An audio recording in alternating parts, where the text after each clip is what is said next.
thick fog is rising over the ocean as the sun is slowly sinking towards the horizon. It's hard to see further away than a few dozen feet, but that's enough to notice a hulking, skeletal shape in the distance. As your ship approaches the figure, your heart beats faster, and then you make out the details of another vessel, abandoned by the looks of it. Ghost ships do exist, and their mysteries aren't always solved. Take MV Joyita, for example. It was a wooden vessel built in 1931 as a luxury yacht. It had served well to various people over 20 years before it was bought by a Samoan sailor and became a merchant ship. In 1955, though, Joyita's service came to an abrupt and mysterious end. On October 3rd, it set sail for another trading voyage that should have taken no more than 48 hours. Delays happen in the sea, so when Joyita didn't arrive on October 5th as scheduled, there was little worry yet. But then it failed to come on the following day too. There was no distress signal or any other sign of Joyita's presence anywhere between its departure and arrival points.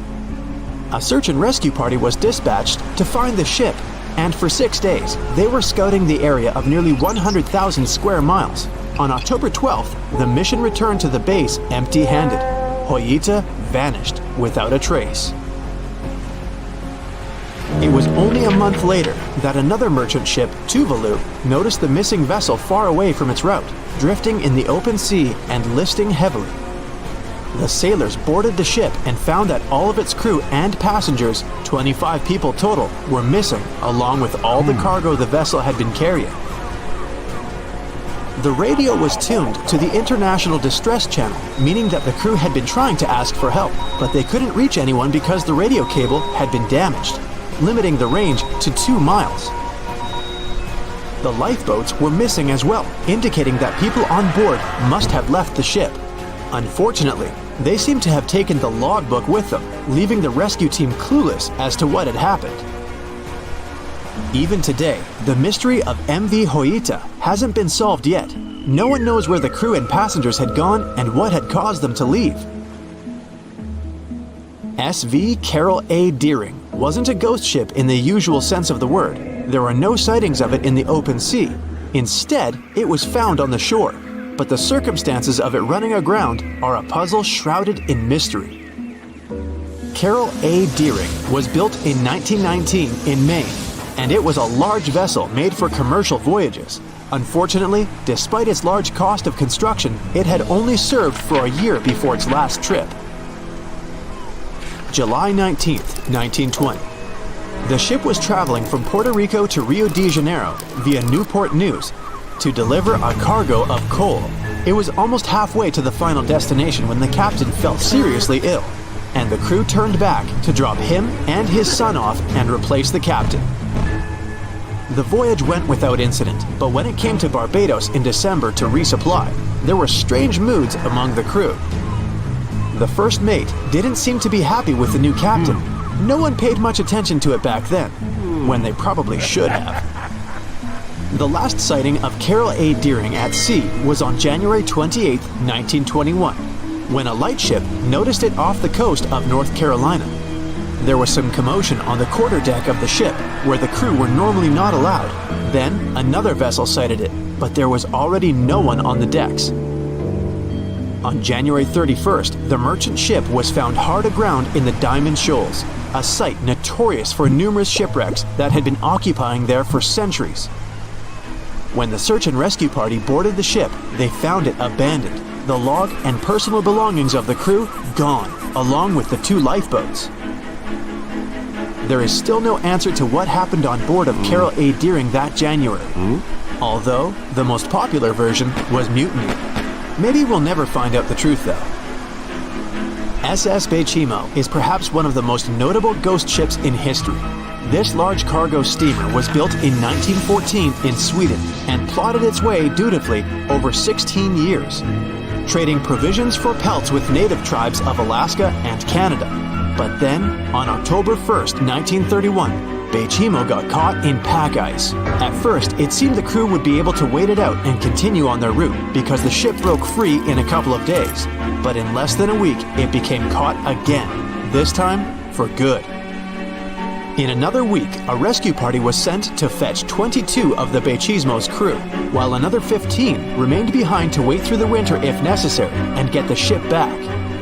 But a month later, after a powerful blizzard struck their camp, the sailors went out of their shelters only to find the ship gone. Luckily, a few days later, a native hunter told the Baychimo hadn't been lost yet.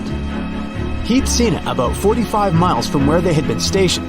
They managed to track it down, but decided the ship wouldn't survive the winter. So they took the most valuable cargo from its hold and abandoned it. They were wrong though. SS Baychimo did survive that winter, and many more that followed.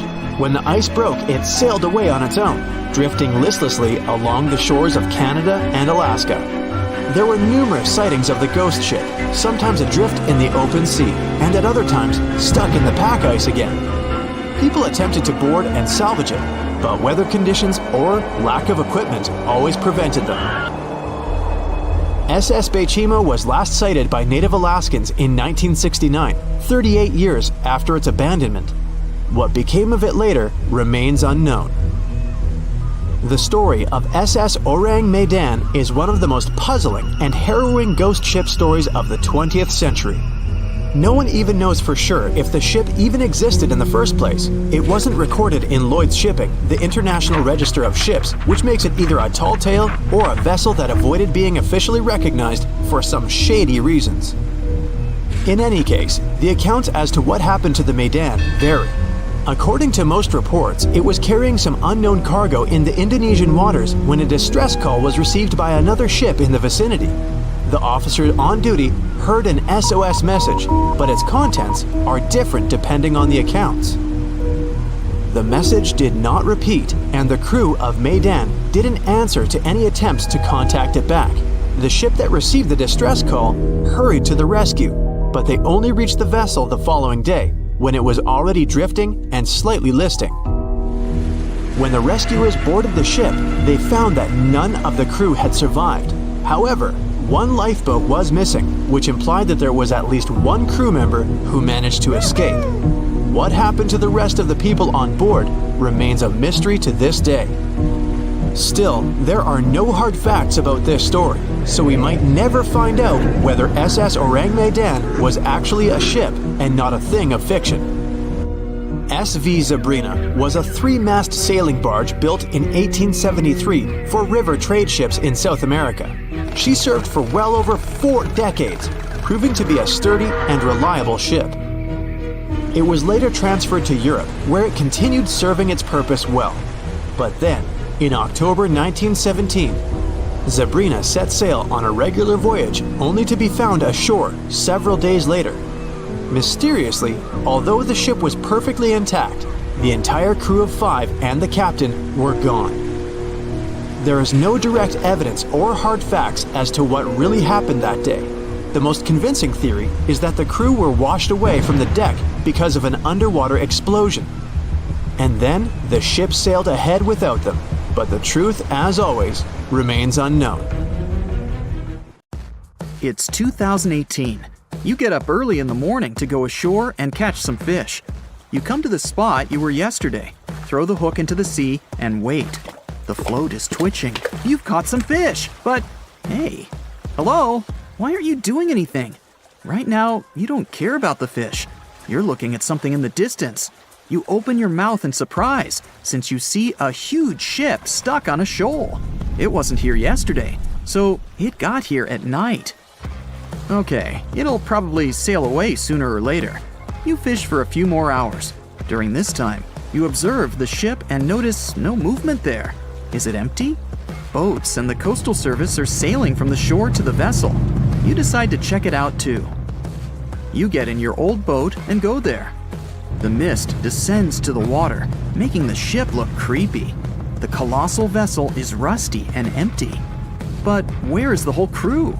And how did it get there? The Coast Guard comes on board. They search the hold, the cabins, and the upper deck. There's someone's stuff, some remnants of food supplies, notebooks, and clothes.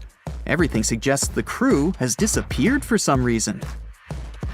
Fishers who noticed the vessel first didn't see anyone coming down from the board. No radio signals were sent to the port. and no one reported about the ship. It appeared here from nowhere. The only chance to get any information is to look at the number and name of the vessel. This is Sam Ratulangi, PB 1600. The Coast Guard checks the information, studies the data of all the country's ships, and no way. One company built the boat in 2001 in Indonesia. People used it to transport heavy loads across the seas around Asia. The ship had been properly operating for 8 years. People were delivering industrial goods to different points in the region, but something went wrong. In 2009, Sam Ratulangi was sailing near the coast of Taiwan, and that's it. There were no further records about it. There were no reports in any port. Everyone thought it must have drowned, so no one had been looking for it for years. And then, 9 years later, it appears here, big and rusty, off the coast of Myanmar, without sailors, without fuel. An investigation starts. City services are trying to find out the names of all the sailors working on the ship and find clues that would lead to solving this mystery. They also hope the ship owner will appear soon. They find 2 tow ropes on board. This means that some other ship towed Sam Ratulangi to this place. Then they identify and find 13 crew members. These people say they wanted to reach the factory in Bangladesh to repair Sam Ratulangi. Another vessel helped tow the ship, but then 2 cables tore off, and a storm began. No one wanted to stay on board during such weather, so the crew members left it. No one knows what the ship has been doing for the last 9 years, and how it was possible without people on board. And here's another, much more mysterious ship story. On February 16, 2020, locals found a large cargo ship stuck on a rocky shore off the coast of an Irish village. The boat looked rusty, with holes in the hull and rotten parts. People hadn't seen this vessel the day before, so it appeared there at night. The last time people saw the Alta cargo ship was a few months earlier, thousands of miles off the coast of Ireland. That day, the Alta was sailing in the waters of the Atlantic Ocean. Another ship, the MS Protector, noticed it. MS Protector crew members tried to contact the ship, but received no response. The people on board realized that they were facing an empty vessel. And then, 5 months later, it appeared near the coast of Ireland. There are more questions than answers in this story, but we managed to find something out. In 2015, the Alta appeared and disappeared from the radar several times. Any ship has an internal tracking system, so people can track its route using satellites. But Alta crew members often disabled this system. Perhaps they were engaged in some illegal activity. Anyway, in 2017, the ship often sailed between the ports of Greek islands. Then, the tracking signal disappeared and appeared only 10 months later, off the coast of North Africa. During this time, the ship changed several flags. In September 2018, the Alta was southeast of Bermuda and headed for Haiti. Then, the crew started facing problems.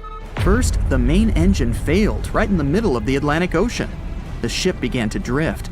Several days passed, but the crew members weren't able to repair it. They began to run out of food and water supplies.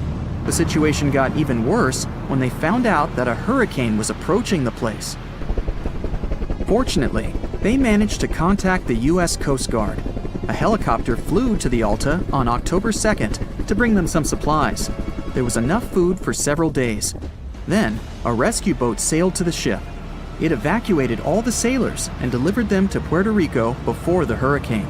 The Alta had to drift alone in the ocean.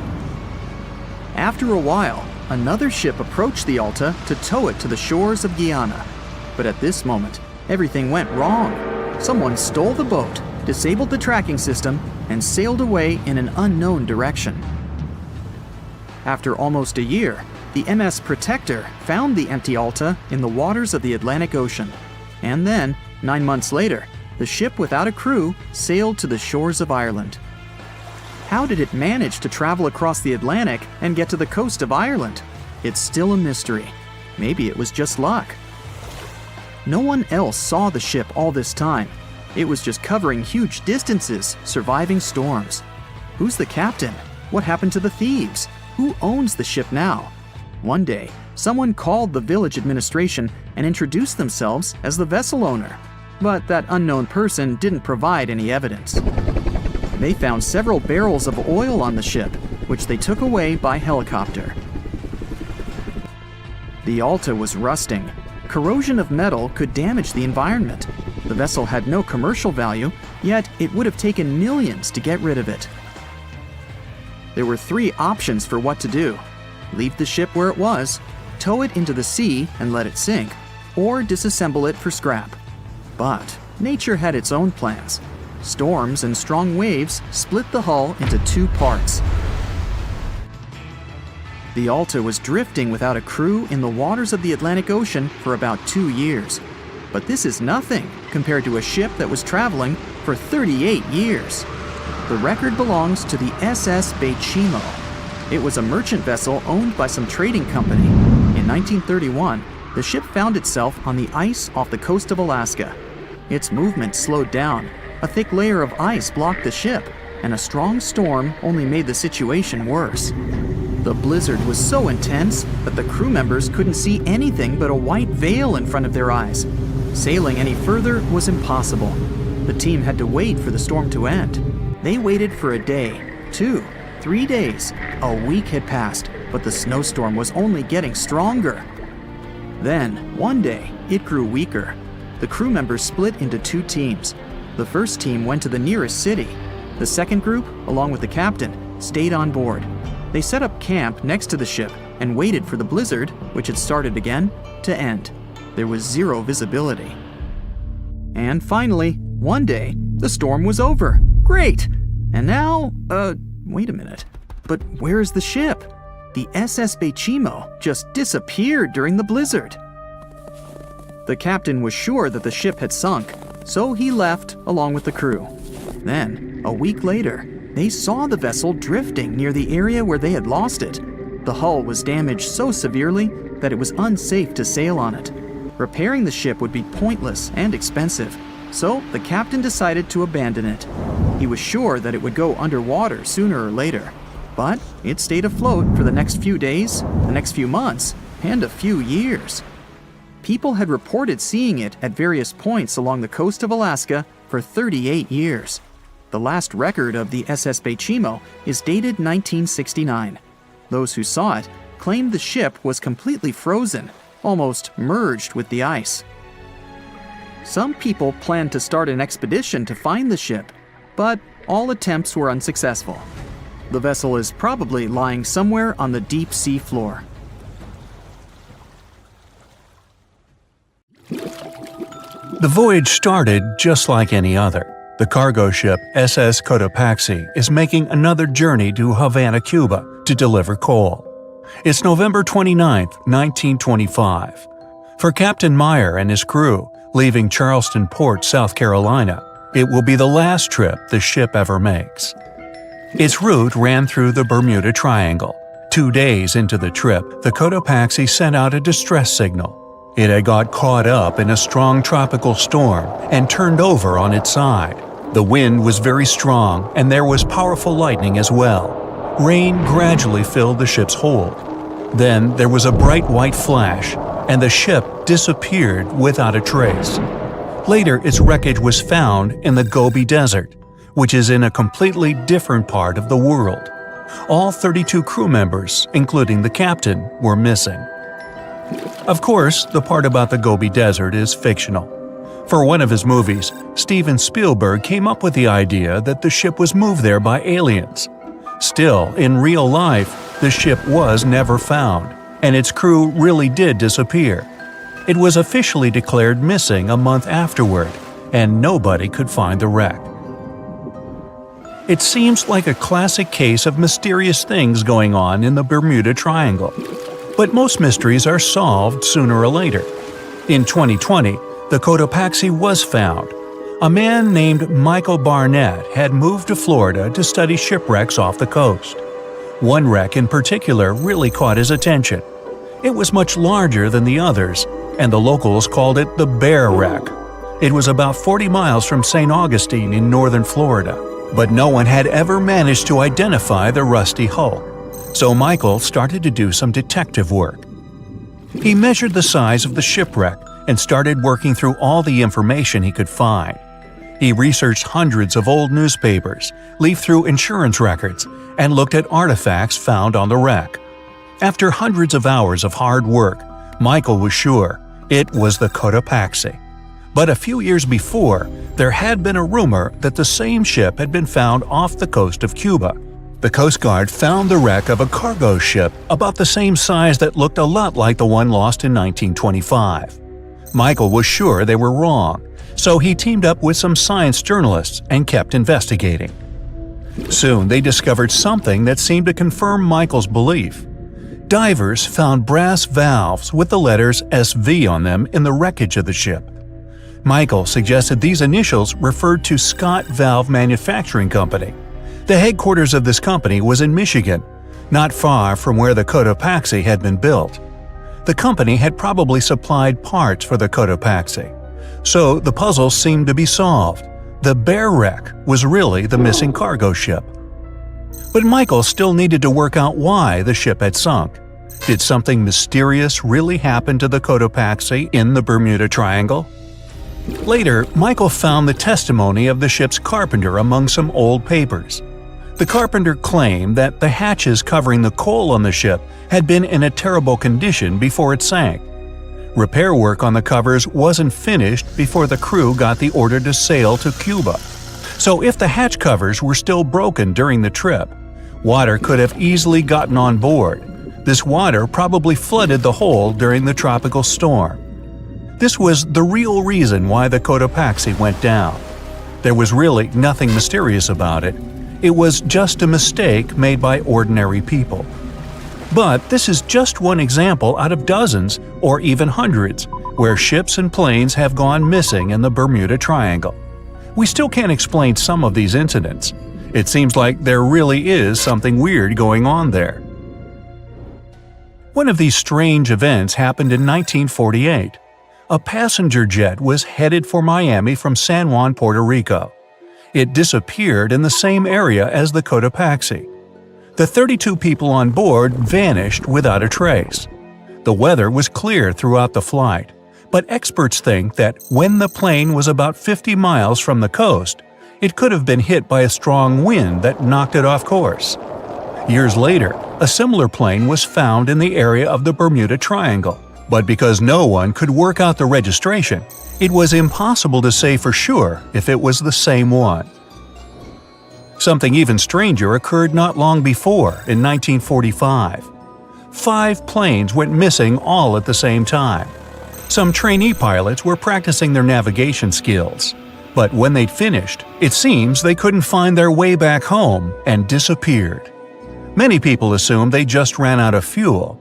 This seems likely, but still, the circumstances were really strange. The trainees were being supervised by an experienced pilot who had 2,500 hours of flight time.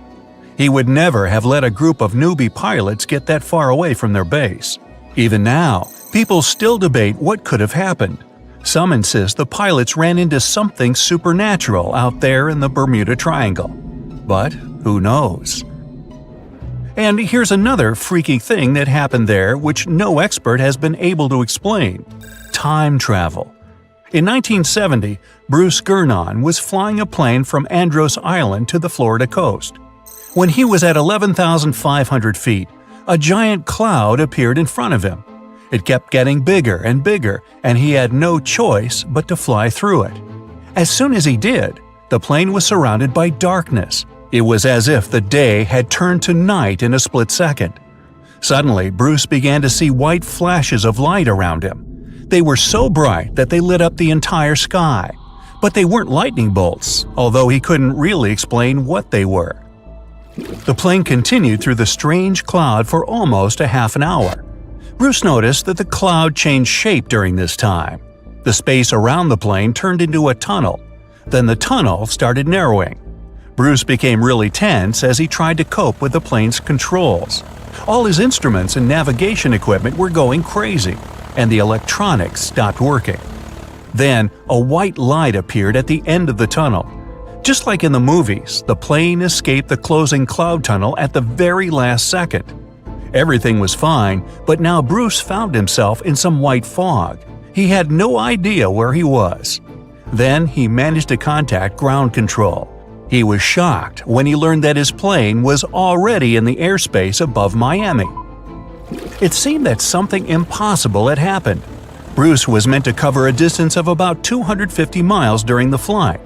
This usually took 1.5 hours, but he had managed it in just 47 minutes, almost 2 times faster than normal. When Bruce landed, he went to check the amount of fuel left in the tank. It turned out he'd used up a lot less than the normal amount of fuel as well. Could there be a logical explanation for the time-traveling plane? Well, records show that a large number of sunspots were detected on the surface of the sun that day, and there was a strong solar wind. This could easily have made the electronics and devices on the plane go crazy. But what about the mysterious cloud? The Florida coast is a place where 2 large air currents meet. One has a high pressure and the other is a low pressure one. This causes a lot of storm clouds in the area. But people still debate how Bruce was able to cover the distance so quickly. Some people say that some kind of mysterious dark energy was involved. Others say it was a gravitational anomaly that curves space and time. Others think that Bruce is just a fraud. We still don't know the truth. So, is there really something supernatural about the Bermuda Triangle? Or is it all just coincidences and made-up stories? The truth is that no more planes and ships disappear in the Bermuda Triangle than anywhere else in the world. No matter what happens, don't stop! We almost got it! 2 treasure seekers are digging frozen ground in a cornfield at night. It's raining hard, lightning is flashing, but these 2 guys keep working. And now the shovel hits something solid. No way! A treasure chest! They start digging faster and find a piece of a ship's engine. What the? Far from the seas and lakes, somewhere under the fields of Kansas City, they found a giant sunken ship. How is this possible? Now you'll see. Some people spend their lives searching for shipwrecks with treasures underground. One of them is explorer David Hawley. He's been looking for such ships far from the seas, rivers, and oceans for many years. He does this because he likes the feeling of adventure. The holds of these ships may contain chests of gold, antiques, and artifacts. And you can get a lot of money for them. David says you don't have to go into the ocean to find a sunken ship. They may be lying in your backyard. But why do ships end up buried underground among fields, farms, and plains? Let's find out using the example of steamboat Great White Arabia. According to old records, the newspaper clippings, this ship had been carrying about 200 tons of treasure before it sank in 1856. Many rumors and local legends said the ship was lying underground, a few miles northeast of Kansas City.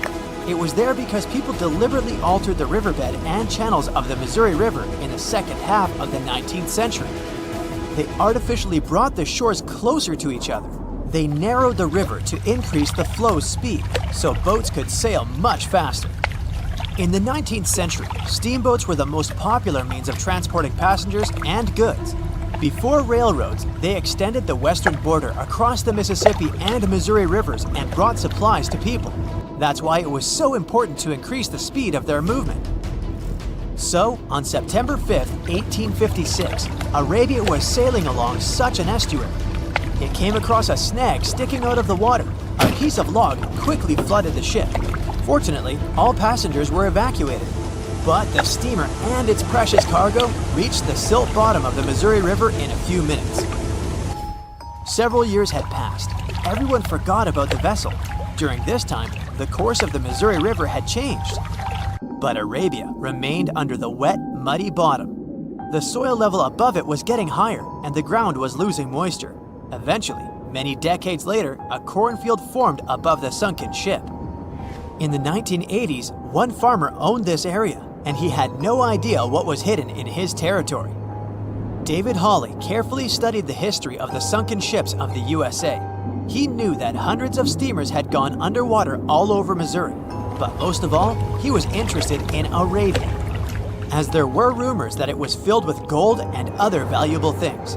The territory of cornfields in Kansas was vast, but David Hawley knew how to search properly. In 1987, he started working. First, together with his brother and father, they collected all the clippings from old newspapers they could find. They were looking not only for information about the steamer, but also for maps of the Missouri River. They tracked its historical changes, checked the dates, and identified a large area where the steamer sank.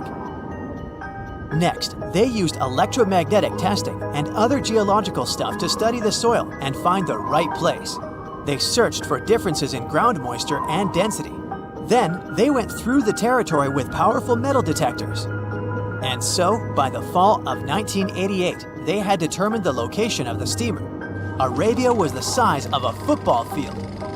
This gigantic vessel lay 45 feet underground, 4 stories down. But before they started excavating, they had to ask the owner of the cornfield for permission. For the farmer, this news was a big surprise. He agreed on the condition that the excavations would be completed by spring so that he could sow a new crop. Digging a giant ship in winter is much more difficult and expensive than at other times. It includes additional equipment, electricity, and heating costs. The team worked day and night. They financed the excavations out of their own pocket. Each invested more than $10,000 and took out a bank loan. Finally, they noticed the first details of the ship. The shovels hit the huge engine boilers and the deck. The goal had been achieved. Most of the cargo lying inside the sunken ships is covered with rust, shells, mud, and is badly damaged. The contents of Arabia were in excellent condition, considering that the ship had sunk 130 years prior. Unfortunately, they didn't find the chests of gold. Still, they got several tons of other valuable cargo, household items of people who lived in the middle of the 19th century. It was a time capsule. The ship was carrying supplies for hundreds and thousands of people, and all these things were perfectly preserved. For example, they could clearly see the brand stamp Goodyear Rubber Company on one rubber shoe. The longer the excavations continued, the more things David and his team found. In the barrels, they found plates from the 19th century. They were intact and usable. Also, there were clean clothes, thousands of pairs of shoes, harpoons, frying pans, and umbrellas. The ship was carrying cargo to supply about 16 small towns. Yes, it's not gold, but such artifacts are also precious. The contents of the ship could be worth millions. However, the crew wasn't going to sell these things. They made a museum on the site of a former fruit market in Kansas City. If you go there, you will immediately feel like you're in a department store of the 19th century. There are thousands of items in good condition. Even the matches here are dry enough to light up. It took David many years to present the entire collection from the steamship. He values each of the items and doesn't want to sell them. Anyone can come here, pay for a ticket, and find themselves in the past. Who knows, maybe there's an old ship hidden in your backyard too. Geologists found an older vessel in the hot desert of Namibia in 2008. This ship sailed back in the days when pirates scared sailors on the seas, and now it's inside a dried-up lagoon. The ship sailed from Lisbon in 1533 and disappeared with the crew near a small diamond mining town. After almost 500 years, the hull had been badly damaged. Only the carcass of the ship remained, but the treasure hidden inside the vessel stayed intact. They carefully studied the boat for a long time, trying not to ruin anything. And then, 5 days later, they found a big old chest in the hold. Carefully opening it, they found gold coins there. Thus, the cost of the ship was estimated at about $10 million. The exact cause of the shipwreck is unknown, but experts believe the ship was destroyed by heavy cargo and bad weather. It went to the bottom of a lagoon that later became a desert. Some find an airplane in their backyard, others discover a ship, and one man found a passage to an ancient secret city in his house. This happened in Turkey in 1963. The owners of the building decided to make repairs. He went to his basement and knocked down the wall to turn this place into a living room. And so, behind one wall, he found a tunnel leading underground. The man thought it was some kind of a secret chamber. he went down there and realized it was something much more than that. It was an ancient city 18 floors deep. People built it in the years 780 to 1180 as a refuge from weather disasters and the invasion of enemies. This place also includes many underground tunnels that stretch for several miles in different directions. People could get to the town from different points using secret passages leading to these roads. The city can accommodate about 20,000 residents, livestock, and tons of food supplies. Archaeologists have also found a chapel, schools, stables, and public kitchens there.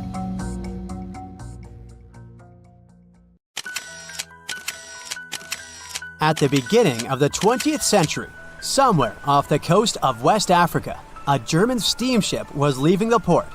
Suddenly, the weather got worse, and the vessel entered a thick fog. The sailors ran aground on a sandbank close to the shore. Luckily, no one was hurt, and they were even able to save their precious cargo. But the ship was stuck in the sand for good. And it was not alone there. Nearly the entire length of the western coast of Namibia is called Skeleton Coast. If the name sounds scary, that's because it is. This 976-mile-long beach line is among the most dangerous places on Earth. The local Bushman tribes believe that their supreme deity made this land when it was angry. The Portuguese were the first Europeans to set foot in Namibia in the 15th century. And yep, they didn't like Skeleton Coast either. Portuguese explorers thought this land presented the gates to the underworld. This is the place where the Namib Desert meets the Atlantic Ocean. It might be dangerous, but it's actually beautiful. Plus, it's a UNESCO World Heritage Site. If Skeleton Coast had a PR manager, they would quit on the first day on the job. The area is not exactly tourist-friendly because of its geography and history. Beneath the sand and the waves, there is a secret ocean currently lurking for unsuspecting sailors. It's called Benguela Current. It flows towards the north along the coast of southern Africa. This part of the Atlantic is rich in marine life, but the current's land neighbor isn't that happy with the deal. This arid climate created the Namib Desert, one of the driest regions on Earth. And that marine life I just mentioned? It's sharks. 11 species of them to be exact. And yes, the great white decides to pop by once in a while. So far, we've got a desert landscape, strong currents, and sharks. Not a place for a beachside resort, definitely. But if someone ends up on Skeleton Coast, will they know they're in danger? Don't worry, they will. The beach is littered with wrecks of all sizes and shapes. If you remember that German ship I mentioned in the very beginning, its massive and rusted stern is now sticking out from the desert sand. There are some 500 wrecks in total scattered along the coast, and it's a mixed crowd, from Portuguese galleons centuries old to ships that ran ashore here in the 21st century. A modern fishing ship called Zela India managed to slip from its tow rope in 2008 and ended up on Skeleton Coast. Okay, it didn't escape on its own, it had some help from the elements. But it's better to be a tourist attraction on a beach than to be broken up for scrap. That's where the trawler was originally going, poor thing. Skeleton Coast's most famous inhabitant, to call it such a place, is the wreck of the Dunedin Star. The British cargo liner ran aground here in 1942. The massive rescue operation that followed reveals why it's so dangerous for sailors to end up here. The rescuers managed to save all of the crew and passengers, but at a heavy price. An aircraft and a tugboat were lost in the process. It took the last of the rescuers a full 2 months to return home to Cape Town. Why, you might wonder? One look at the map of the region reveals the reason. It's an endless sea of yellow, which is the sand. There are so few roads here, so Skeleton Coast is hard to reach by land. There are also legal obstacles. You need a special permit to drive into the area. But the skeletons in the name of the area don't only refer to ships, they also stand for animal bones. Most of these belong to whales and seals. Many animals have adapted to the area, so lions and hyenas roam the coastline in search of a meal. Yeah, now there are hungry lions as well, as if those sharks weren't enough. Other animals with a temporary residence on Skeleton Coast include elephants, cheetahs, leopards, and giraffes. In 1971, the Namibian authorities established a national park here, but except for surfers, after an adrenaline rush, they don't get many visitors. You can understand why. The Namib Desert is the oldest desert in the world, and it's not very tourist-friendly either. Those who travel to the region should pack sunscreen and a warm winter jacket. A weird combo, right? Well, not so much when you think that during the day, temperatures soar over 110 degrees Fahrenheit. At night, the air temperature drops below freezing. What a climate roller coaster! And that's not the final danger. Yep, there's more. Remember how that German ship got lost in thick fog? Yeah, it wasn't a one-off event. Because of the region's climate, fog shows up frequently. Sailors should cover their ears now, but this fog is actually good for wildlife. This is their only source of water in the Namib Desert. Reptiles and mammals have adapted to the harsh climate. They use as little water as possible. Shifting sands, thick fog, strong currents, lions, and sharks. Not the stuff you would put in a tourist booklet, but Skeleton Coast isn't the only beach on Earth you wouldn't want to spend your vacation on. I will take you to Cape Tribulation in Australia. The area covers some 48 square miles in the northwestern part of the continent. And no, the area is not as dry as Skeleton Coast. It's part of the Daintree rainforest. You could say that here, it is the rainforest, not the desert that meets the ocean. The beach at Cape Tribulation is straight from a postcard. But looks can be deceiving. Australia? Probably sharks. No, crocodiles are out here to get you if you decide to go for a dip in the sea. There are saltwater crocodiles that the locals call salties. Well, that's a cute nickname for such a dangerous reptile. And it's not just them. The wildlife seems to have a beef with visitors. From October to June, the waters around Cape Tribulation are full of box jellyfish. Their venom affects the human cardiovascular system. When touched by a jellyfish out at sea, swimmers won't have enough time to reach land for help. Vinegar helps neutralize the sting, so you might want to keep a spare bottle in your luggage.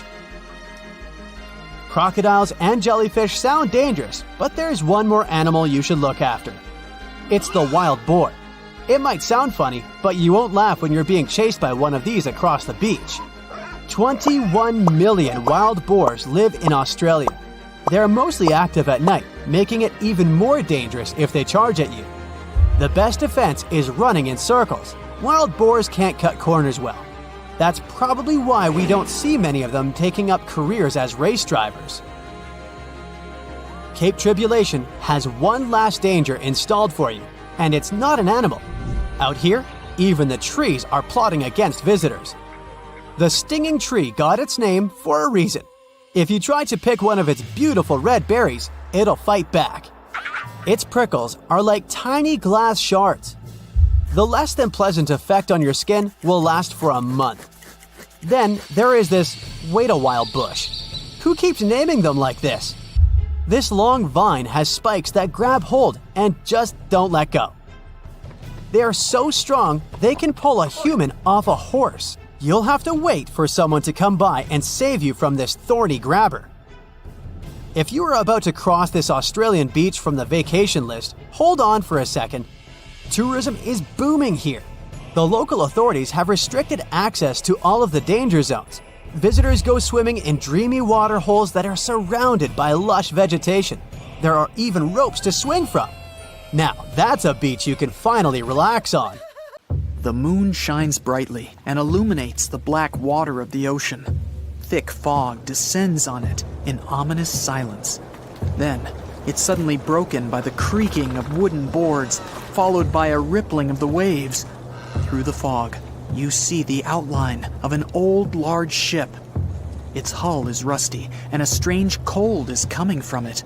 But the most unsettling thing is that there's no one on the deck. The ship sails without a crew.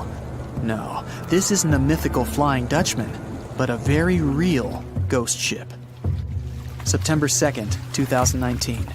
The British Royal Navy's ice patrol ship, called the HMS Protector, sails through the calm waters of the Atlantic Ocean. The time is 11 p.m. Some of the ship's crew are on deck, while others are sleeping in their cabins. The captain steers the ship and looks straight at the horizon. The sky is lit up by an orange twilight, and clouds float in the distance. Suddenly, against this beautiful landscape, one of the sailors notices the black silhouette of an unknown ship. The captain slows down and steers the ship a little closer to the mysterious vessel. This is an old cargo ship, 250 feet long. Attempts to contact the crew members lead to nothing. It seems the unknown boat is floating in the ocean by itself. There's no one on board, at least, no one alive. The deck of the ship creaks from rocking on the waves. The sun sinks below the horizon, and it gets dark. The ship looks terrifying. British sailors don't dare to climb on that strange deck. They take a photo, post it on the internet, and sail away. Many people on the internet will assume the sailors met a real ghost ship. 5 months later, we're in the village of Ballycotton in County Cork, Ireland. A local leaves the house early in the morning to go for a daily run. Music in his headphones, fresh cool air, and a scenic route are ideal conditions for a good workout. The jogger runs along the road on the coast of the Celtic Sea. There was a strong storm last night, and now the sea looks calm. The man runs along the top of a low cliff and notices a huge vessel. An old rusty cargo ship 250 feet long lies on the beach, right among the rocks. No people on board. It seems the ship has been here for ages, but the local is sure this vessel wasn't here yesterday. A little later, it turns out this is the same ship that the sailors from the HMS Protector saw 5 months ago, thousands of miles from this place. The cargo ship, called the Alta, was built in 1976. Nobody knows who used it all this time and for what purposes. It's only known that in 2017, the ship was purchased by a new owner and marked with the flag of Tanzania. It's important to say that almost all cargo ships are equipped with AIS, Automatic Identification System, which is needed to track ship movements in the ocean.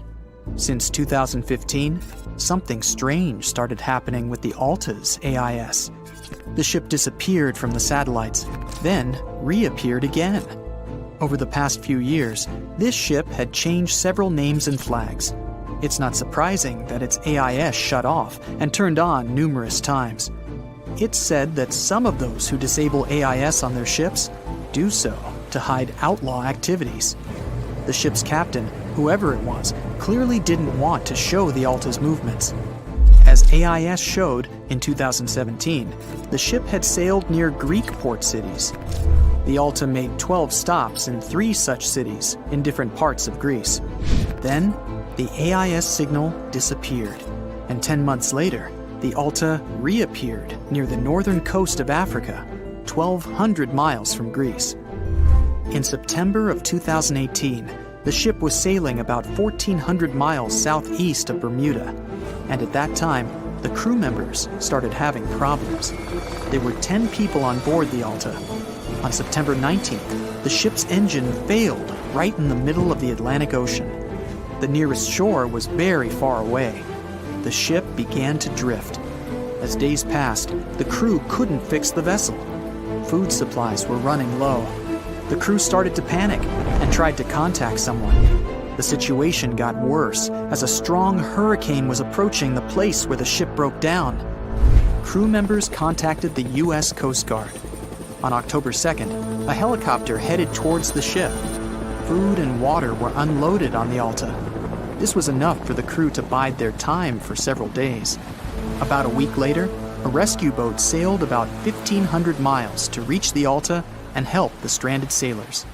Shortly before the start of the hurricane, American rescuers succeeded. The entire crew of the wrecked ship was taken to Puerto Rico. The Alta remained drifting in the ocean. After a while, another ship arrived to tow it to the coast of Guyana. Then, something went wrong again. The ship was hijacked. Who did it and why remains a mystery to this day.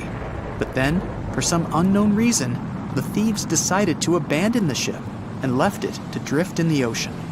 For almost a year, the ship's location couldn't be tracked. Then, in September 2019, the vessel was found by the British Royal Navy.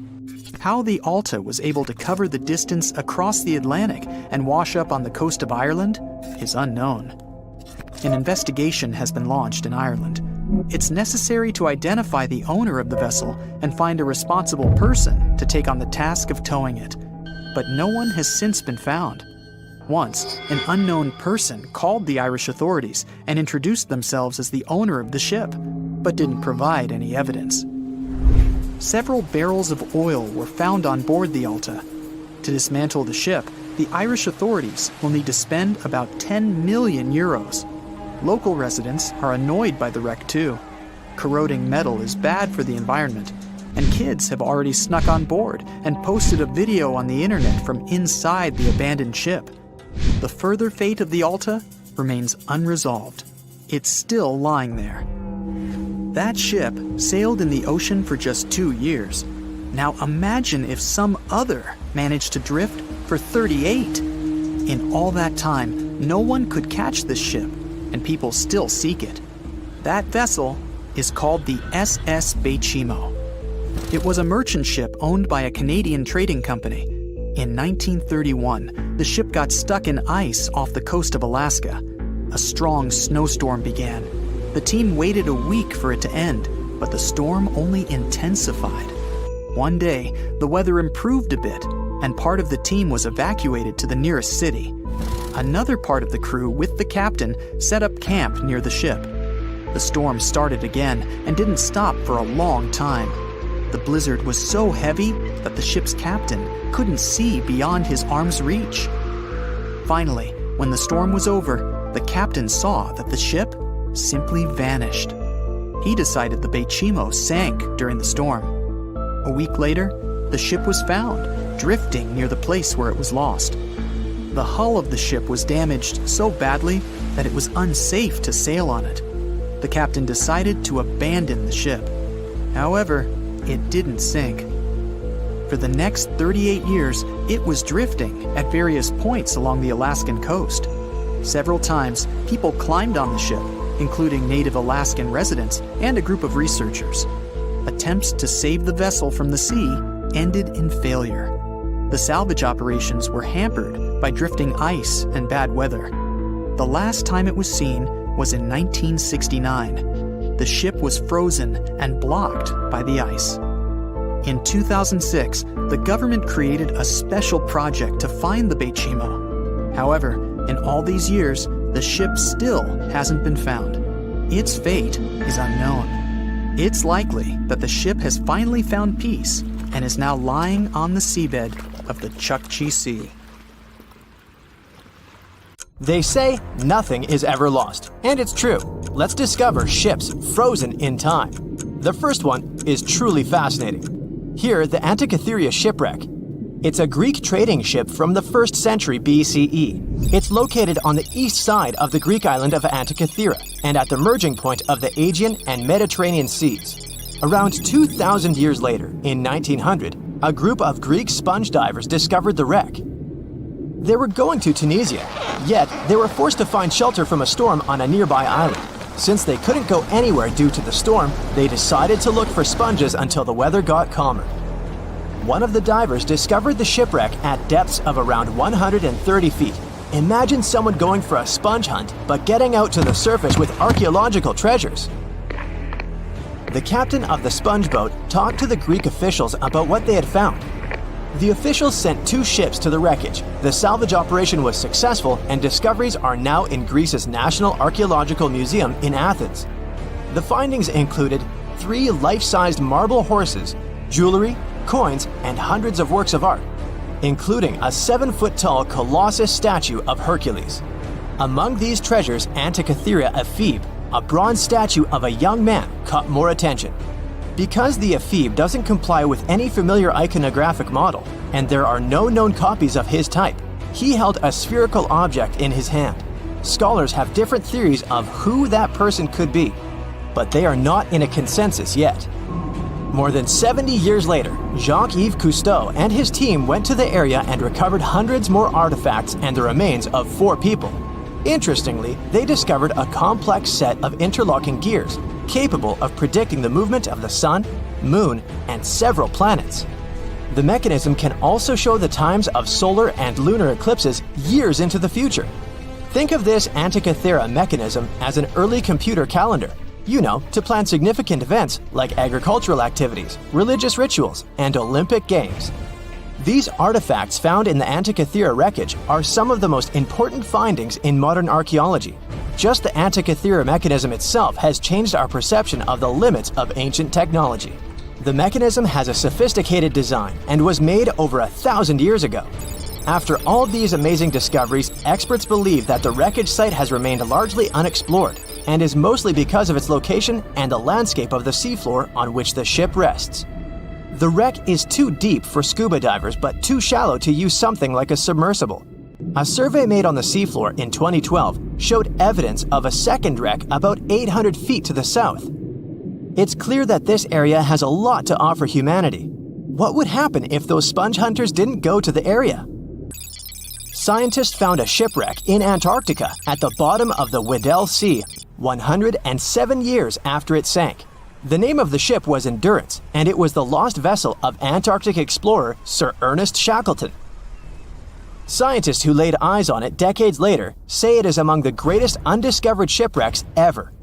That is why they filmed the whole discovery. The video shows the remains of the Endurance and proves it is still in remarkable condition. It has been sitting in 10,000 feet of water for over a century, yet it looks like it sank very recently. So the story goes like this. The ship was crushed by ice and sank in 1915. Shackleton and his crewmates had to escape by themselves in small lifeboats. From then on, it was all about survival. Shackleton imagined to get his crew to safety. Then, the ship sank. Yes, this is a pretty impressive story. But why did scientists prize this ship? Firstly, Shackleton's Imperial Trans-Antarctic Expedition sailed to make the first land crossing of Antarctica. Yes, the crew was trapped in ice, but the intention was important. Secondly, it's about the challenge itself of finding the shipwreck. The Weddell Sea is almost always covered in thick sea ice. The same ice that made the Endurance sink. Getting near the presumed sinking location is super hard, let alone being able to conduct research. Experts of the modern expedition team foresaw the time when the lowest extent of Antarctic sea ice would come using satellite images. They realized that the weather was in their favor to start an expedition. Dr. John Shears said that they have successfully completed the world's most difficult shipwreck search, fighting against constantly shifting sea ice, blizzards, and temperatures decreasing to negative 0.4 degrees Fahrenheit. Yeesh, I can't imagine the worst conditions in Antarctica if these conditions are in their favor. Lastly, look at this. It's timbers. They're very much intact. Plus, you can read the ship's name. It's still visible. Marine archaeologist Menson Bound says that this is the finest wooden shipwreck he has ever discovered. He has 50 years of career experience, so I believe the guy. So how come the wood is not rotten? Dr. Michelle Taylor, a deep-sea polar biologist, said that there has been little wood deterioration because the wood-munching animals are not in this forest-free region of Antarctica. Workers of a coal mine in East Serbia discovered 3 shipwrecks that had been there for at least 1,300 years. The largest shipwreck is an ancient Roman fleet. It's around 50 feet long with a flat bottom. It's estimated that the ship could carry a crew of 30 to 35 people. Looking at its hull, you can see the marks of repairs. Wow, this one had a lengthy career. It gives us insight into more than 1,000 years ago. The 2 smaller vessels, on the other hand, match descriptions of boats used by Slavic groups to attack the Roman frontier. These 2 have been discovered under mud and clay in an ancient riverbed. Apparently, in those times, there was a Roman base in a place called Viminacium City. Interestingly, Viminacium was a provincial capital with an estimated 40,000 inhabitants in the 4th century CE. For comparison, it was even larger than Pompeii. The Kostelach coal mine is a center of hidden gems. Archaeologists had found evidence of ancient human and animal activity here before. For instance, in 2012, experts found bones of at least 5 woolly mammoths, which went extinct about 10,000 years ago. Canadian archaeologists found a ship 150 years after it went missing in the Canadian Arctic waters. This merchant ship is called HMS Investigator. It was purchased in 1848 to search for the explorer Sir John Franklin's ship that got lost in the Northwest Passage expedition. So, HMS Investigator left Britain in 1850 for this rescue operation. The expedition crew, captained by Robert McClure, sailed the Investigator into the water. He realized that he was in the final leg of the Northwest Passage, the sea route across North America. But before he could sail into the Beaufort Sea, the 122-ton ship itself got stuck in the thick ice. The crew spent the winter over the Prince of Wales Strait. The following summer, McClure tried again to sail to the end of the passage, but the ice blocked his way once more. Here, too, the crew was forced to leave the ship. He steered the crew into the Bay of Mercy. There, they were to remain until 1853 when the crew of the HMS Resolute rescued them. Imagine a crew of 60 people who had to spend 3 winters in the Arctic without even knowing if they would survive. Later on, the ship was found sitting upright in about 36 feet of water. It was in very good condition. Arctic water has prevented the outer deck of the vessel from deteriorating quickly. The outline of the ship and its timber can be clearly seen. Plus, archaeologists have uncovered artifacts on land left by the sailors. They had unloaded everything before abandoning the Investigator. 3 sailor graves and 1 British naval shipwreck had also been discovered in the area. I wonder what else they could find there. Wow, it's the only place where 1 minute you're learning 17 natural ways how to get rid of houseflies, and the next, you're taking an epic journey straight into a black hole. More than 10 billion, with a B, views in total. That's 47 billion minutes watched, or more than 70,000 years. That's all the way back to the Ice Age. No, I wasn't around then. 40,000 videos, hundreds of topics, and most importantly you, a whole 44 million of you. Our viewers. We could populate an entire country if we wanted to. We'd like to continue helping you learn and giving you useful skill improvement tips. Got a thirst for knowledge? We've prepared 4 masterclasses on creating a 2D character animation from scratch, 10 hours of video lessons, practical tasks using professional software, and additional materials that you can use with your own projects.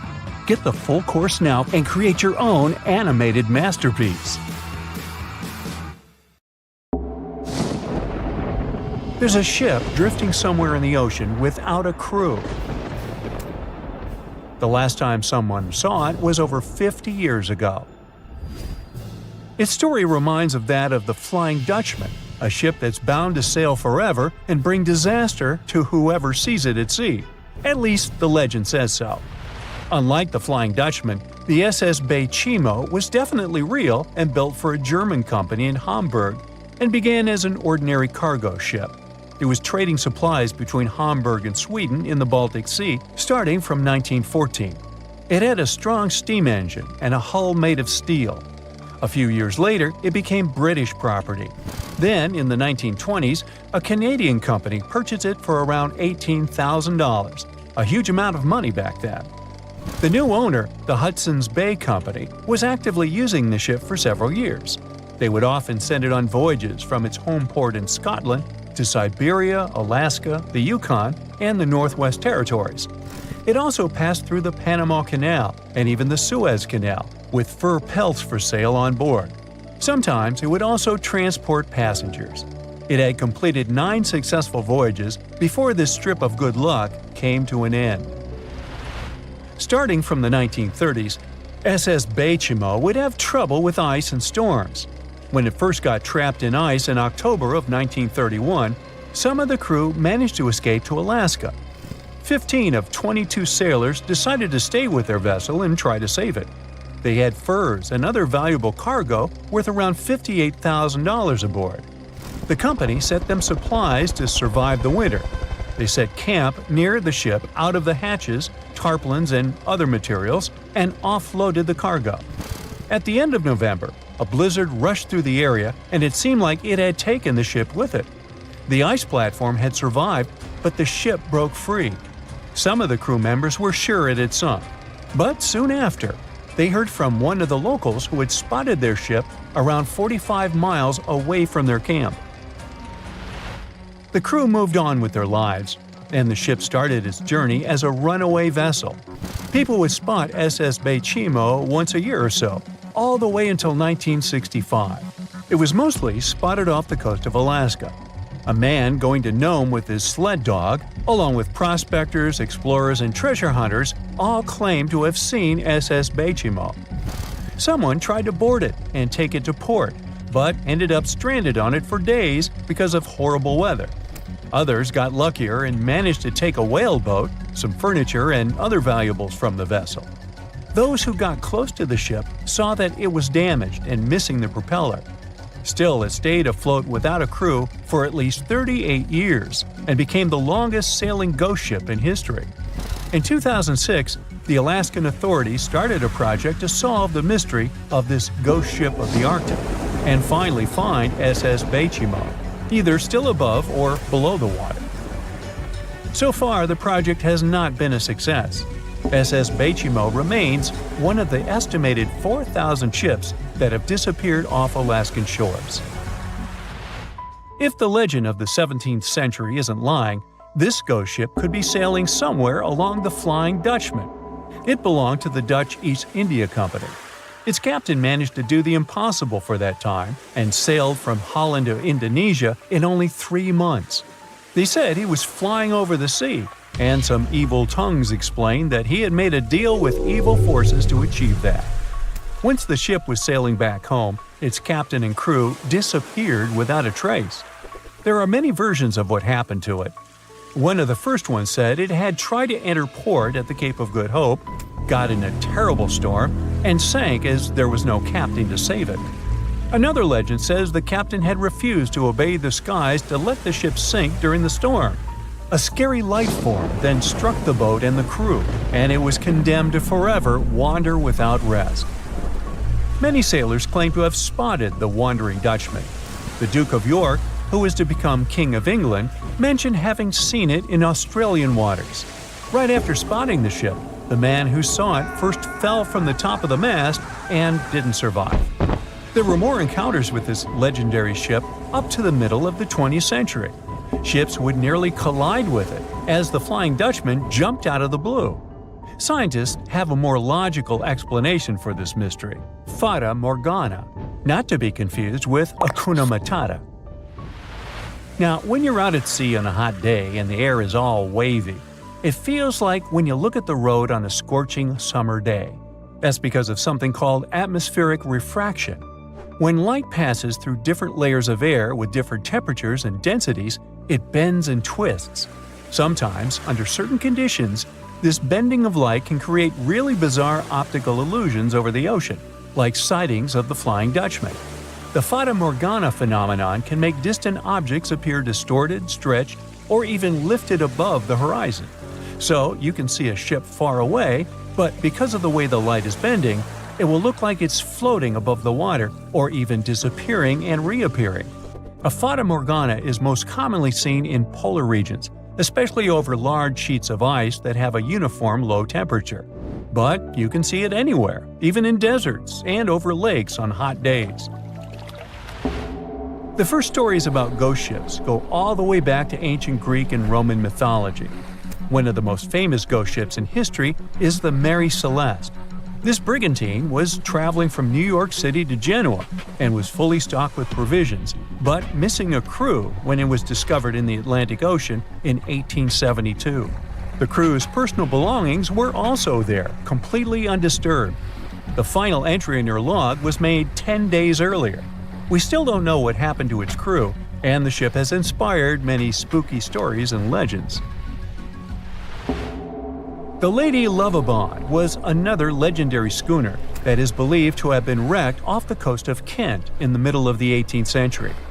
The story tells that the ship's captain, Simon Reed, had just got married and took his bride on board for a celebratory cruise, despite the superstition that it could bring bad luck. They were on their way to Portugal when the first mate, who is also in love with the captain's new wife, went mad because of jealousy, attacked another crew member, and then took over the wheel and steered the ship straight into the dreaded Goodwin Sands. No one aboard survived, and the schooner is said to reappear as a ghost vessel every 50 years. In present times, Many vessels become abandoned and turned into ghost ships intentionally. There are thousands of them floating in U.S. rivers, lakes, channels, and coastal waters. Some people lose their boats in storms and other extreme weather. Others have to abandon their boats because maintaining them can cost 10% of the boat's price. Plus, docking a vessel can add up to several $1,000s every year. Most boats have been made of fiberglass, so an owner can't just recycle them as scrap metal. So, once they want to get rid of it, they often tie it to a dock and sneak away, or leave it floating far away from the shore, or just try to sink it. When ghost ships sink in shallow waters, they can cause damage to coral reefs, mangroves, marshlands, oyster habitats, and wetlands. Plus, they can collide with unsuspecting regular ships and cause real trouble. So, don't do that. Enough said. Strange things occur in the cold waters of Antarctica. One of these things happened to a ship called Jenny. It was a small schooner whose history began in 1822. The boat and its crew set sail and disappeared a year later. For 18 years, the ship was considered sunk. People forgot about it, but in 1840, the vessel reminded the world of itself. That year, the whaling ship Hope sailed through the Drake Channel in Antarctica. The crew members noticed a ship among icebergs. It was the schooner Jenny. It was floating slowly in the dark, with no signs of life. The captain of the Hope, Mr. Brighton, gave the order to approach the mysterious vessel. They thought it was some creepy ghost ship, but as they came closer, they noticed crew members on the deck. The sailors of the Hope called out to them, but received no answer. This time, it became clear that something terrible had happened to the Jenny. When Brighton boarded, he realized that the Jenny crew members weren't missing. They were here. Frozen people stood like statues. Brighton went down to the lower deck and found the captain. He was sitting frozen at the table, holding a pen. Brighton looked at the logbook. The last record was made on May 4th, 1823. The captain wrote that he was the only living member of the crew.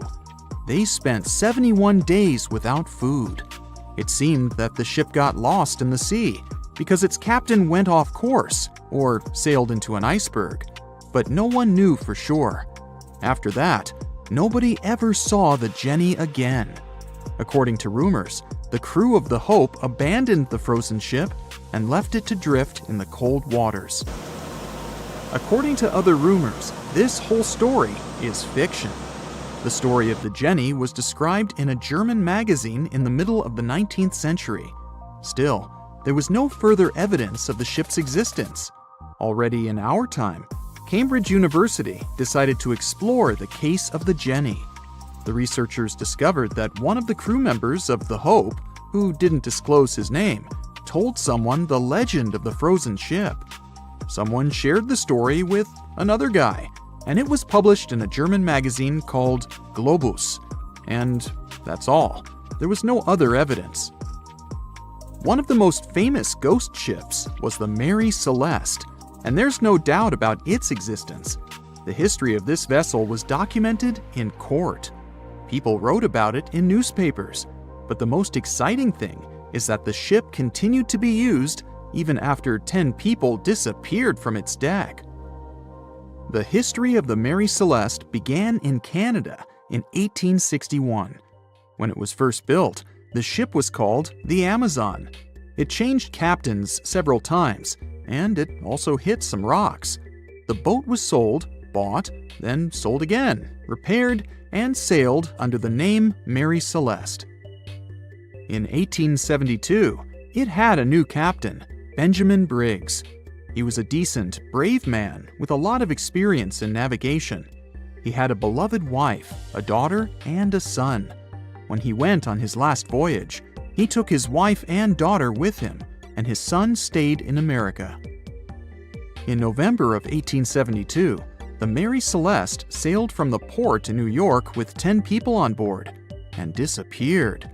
8 days later, another ship, the Dei Gratia, also left New York and followed the same route. Dei Gratia's captain, David Morehouse, noticed the Mary Celeste and immediately realized something was wrong. The ship was moving too freely, as if no one was controlling it. The captain tried to contact the crew members, but no one answered him. Then, together with other sailors, he climbed aboard the Mary Celeste. The ship was in good condition. There was no damage. The hold was slightly filled with water, but it could be easily pumped out. Everything seemed fine, but one lifeboat was missing. The crew members' valuables were in their cabins. The cargo was in the hold. The supplies of water and food were untouched.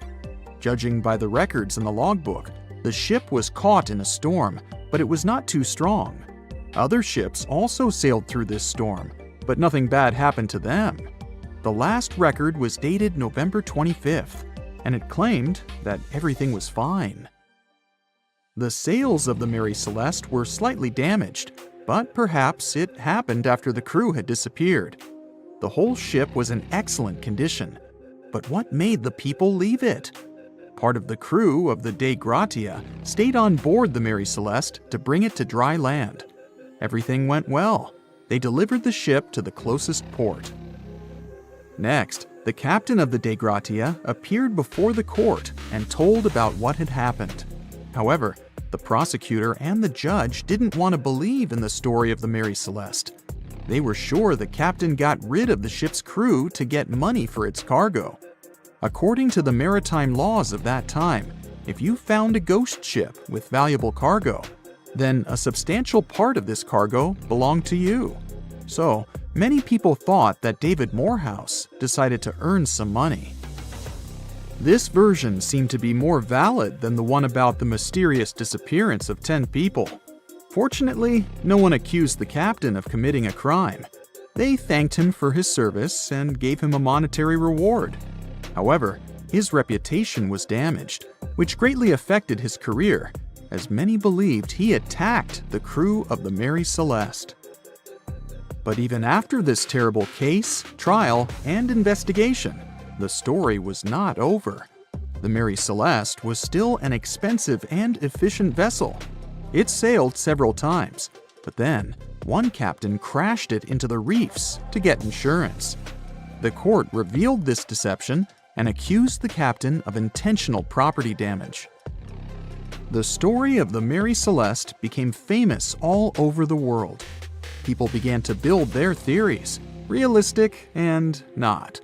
Someone believed the ship had sailed through the Bermuda Triangle, but this version was quickly refuted, as the route of the Mary Celeste passed thousands of miles away from the Bermuda region. Did the Kraken or another giant monster attack the ship? Nope.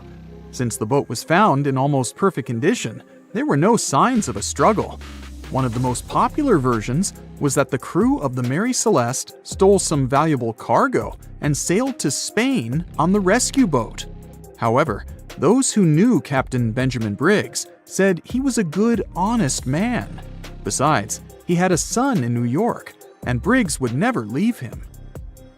A more thorough investigation revealed that a series of accidental circumstances could have caused the disappearance of the ship's crew. Before its last voyage, the vessel delivered coal. Perhaps the pump intended for pumping water got clogged with coal after that, and when the ship got into a storm, the hold filled with water and the pump broke. The captain couldn't understand the amount of water because numerous barrels in the cargo hold blocked the view. Benjamin Briggs assumed it was dangerous to stay on the ship during a storm, so he evacuated with the passengers on a lifeboat. Perhaps they were close to land and decided to sail there, but the storm intensified and overturned the boat. Also, one record in the log journal said that the chronometer was faulty. It was a device that helped to determine your location at sea using longitude. Briggs got lost and didn't know which way to sail. The storm was strong, and he couldn't determine whether the ship would sink. Perhaps Briggs decided to leave the ship in a rescue boat when he saw the coast of the Azores. The uniqueness of this ghost ship case is that, unlike many others, you can investigate it yourself. There's a lot of information about the Mary Celeste on the internet. there are documentaries and research articles. Perhaps you'll be able to notice something that others haven't seen and solve the mystery of the disappearance of 10 people. They said it was the most technologically advanced ship.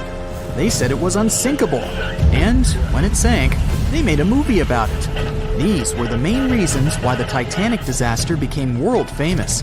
But unfortunately, this is not the only large-scale shipwreck. And sadly, there have been cases much worse than the tragedy of the Titanic. One of them occurred on April 27, 1865. The Sultana steamboat carried passengers and cargo daily between St. Louis and New Orleans. It was a pretty large wooden boat with 3 decks and was 260 feet long and 70 feet wide, almost twice the size of a basketball court. The ship could carry about 350 passengers, but on that unfortunate day, more than 2,000 people were on it. On April 23rd, she was making a routine voyage from New Orleans when it broke down. Something was wrong with the boiler, so the vessel docked in Vicksburg for repairs. At the port, the ship's captain, James Cass Mason, found out about an excellent opportunity to earn a lot of money.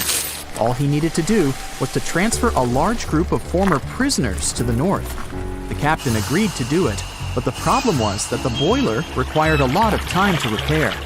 Mason was afraid that his competitors would take the job, so he decided to sail despite the malfunction the ship had.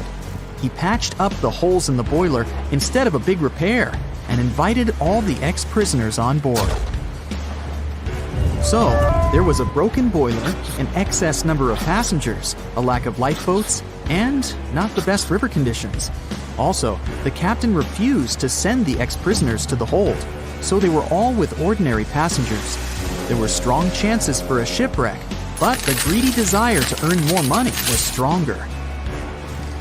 The Sultana went on a voyage and sailed up the river for 2 days. At this time, one of the biggest Mississippi floods in history began. The river overflowed its shores because of the flood, with the water level rising several feet. All the trees on the shore disappeared, and only the tops were sticking out of the water. The ship sailed opposite this powerful current, making the boiler work too hard. On the evening of April 26th, the Sultana arrived in Memphis, Tennessee, and they loaded even more, 120 tons of sugar and 200 passengers. She got incredibly heavy. Around midnight, the ship continued its dangerous journey. The captain sailed to barges to load a shipment of coal. At 1 a.m., the vessel left the barge. At 2 a.m., the broken boiler, unable to withstand the load, suddenly exploded. The Sultana was just 7 miles north of Memphis. Few people survived that day. The problem was that passengers trying to escape from the fire jumped into a cold river with a strong current. The Sultana disaster is considered the most tragic shipwreck in the history of the United States. The exact number of those who didn't survive is still unknown. According to various sources, this number was from 961 to 1,800 people. Don't be surprised that almost no one knows this story. There were many more survivors in the Titanic tragedy, and everybody heard about it. But the Sultana sank during one high-profile event. 12 days before the shipwreck, the country lost Abraham Lincoln. People hadn't yet recovered from this news, so no one paid much attention to the tragedy of the Sultana. Many catastrophes happened quite recently by historical standards. One of them occurred in 2002. The ferry La Jula was a Senegalese vessel. The ferry sailed twice a week, mainly along the coast of Dakar, carrying passengers who traded mango and palm oil. It made daily voyages and never faced severe problems thanks to modern rescue equipment and good repair service. But one day, the ship's crew discovered a malfunction and sent the boat to port. For almost a year, La Jula was in a non-working condition, awaiting repairs. But it didn't get high-quality service. After poor maintenance, the ferry set off on its last voyage. On September 26, 2002, La Jula sailed between southern Senegal and Dakar, and, at 11 p.m., headed toward Gambia, where a strong storm began. The wind raised high waves, but this wasn't critical for the large passenger ship unless the number of people on board didn't exceed the established norm. La Jula was supposed to carry about 500 passengers, but had many more people that day. Too many passengers, poor repairs, and a strong storm caused severe problems for the ship. But the main factor in the shipwreck was that La Jula was only built for sailing in coastal waters, but that day, it sailed far from the shore. Big waves started rocking the boat, and at some point, it just turned upside down.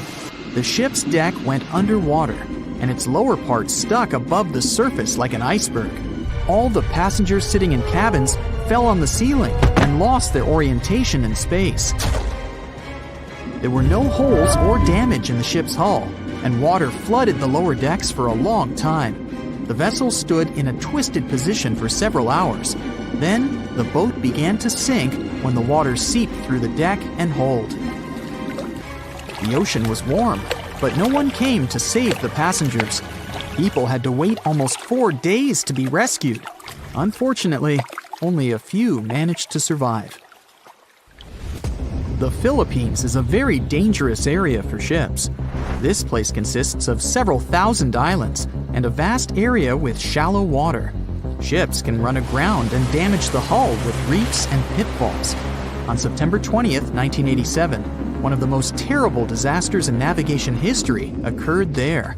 A Philippine passenger ferry called Dona Paz left one of the islands and sailed toward Manila. The sun was shining, the ocean was calm, and the visibility was good. But for some reason, the crew members didn't notice how the tanker Vector was approaching them. The two ships collided at low speed. The collision wasn't strong, but the problem was that the Vector had tons of oil on board, and the Dona Paz crashed into the cargo hold where that oil was stored. So it spilled all over the ocean, and then a spark slipped through. Not only did the two ships catch fire, but also filled with water. Both ships sank in a matter of seconds. Only a few dozen people survived that disaster. On September 27, 1854, the passenger ship Arctic sailed from Liverpool to New York. The fog came rolling down, and visibility got really bad. Another boat appeared out of the thick white haze, the French steamer Vesta. The ships were close enough to each other that a collision was inevitable. The French vessel was smaller, so it seemed to the Arctic's captain that Vesta had received a lot of damage. And while he was staring at the other ship, his boat got quickly filled with water. The captain gave the order to sail to the shore as fast as possible, but the ship's engines stopped working because of the flood. Then the ship's crew started to lower lifeboats with women and kids. Still, when rescuers found lifeboats with people, it turned out that only 87 out of 400 people survived, 65 crew members and 22 passengers. Surprisingly, there were only grown men among them. The ship's captain survived by clinging to the wreckage. All newspapers wrote about this story as one of the most terrible and shameful tragedies in navigation history.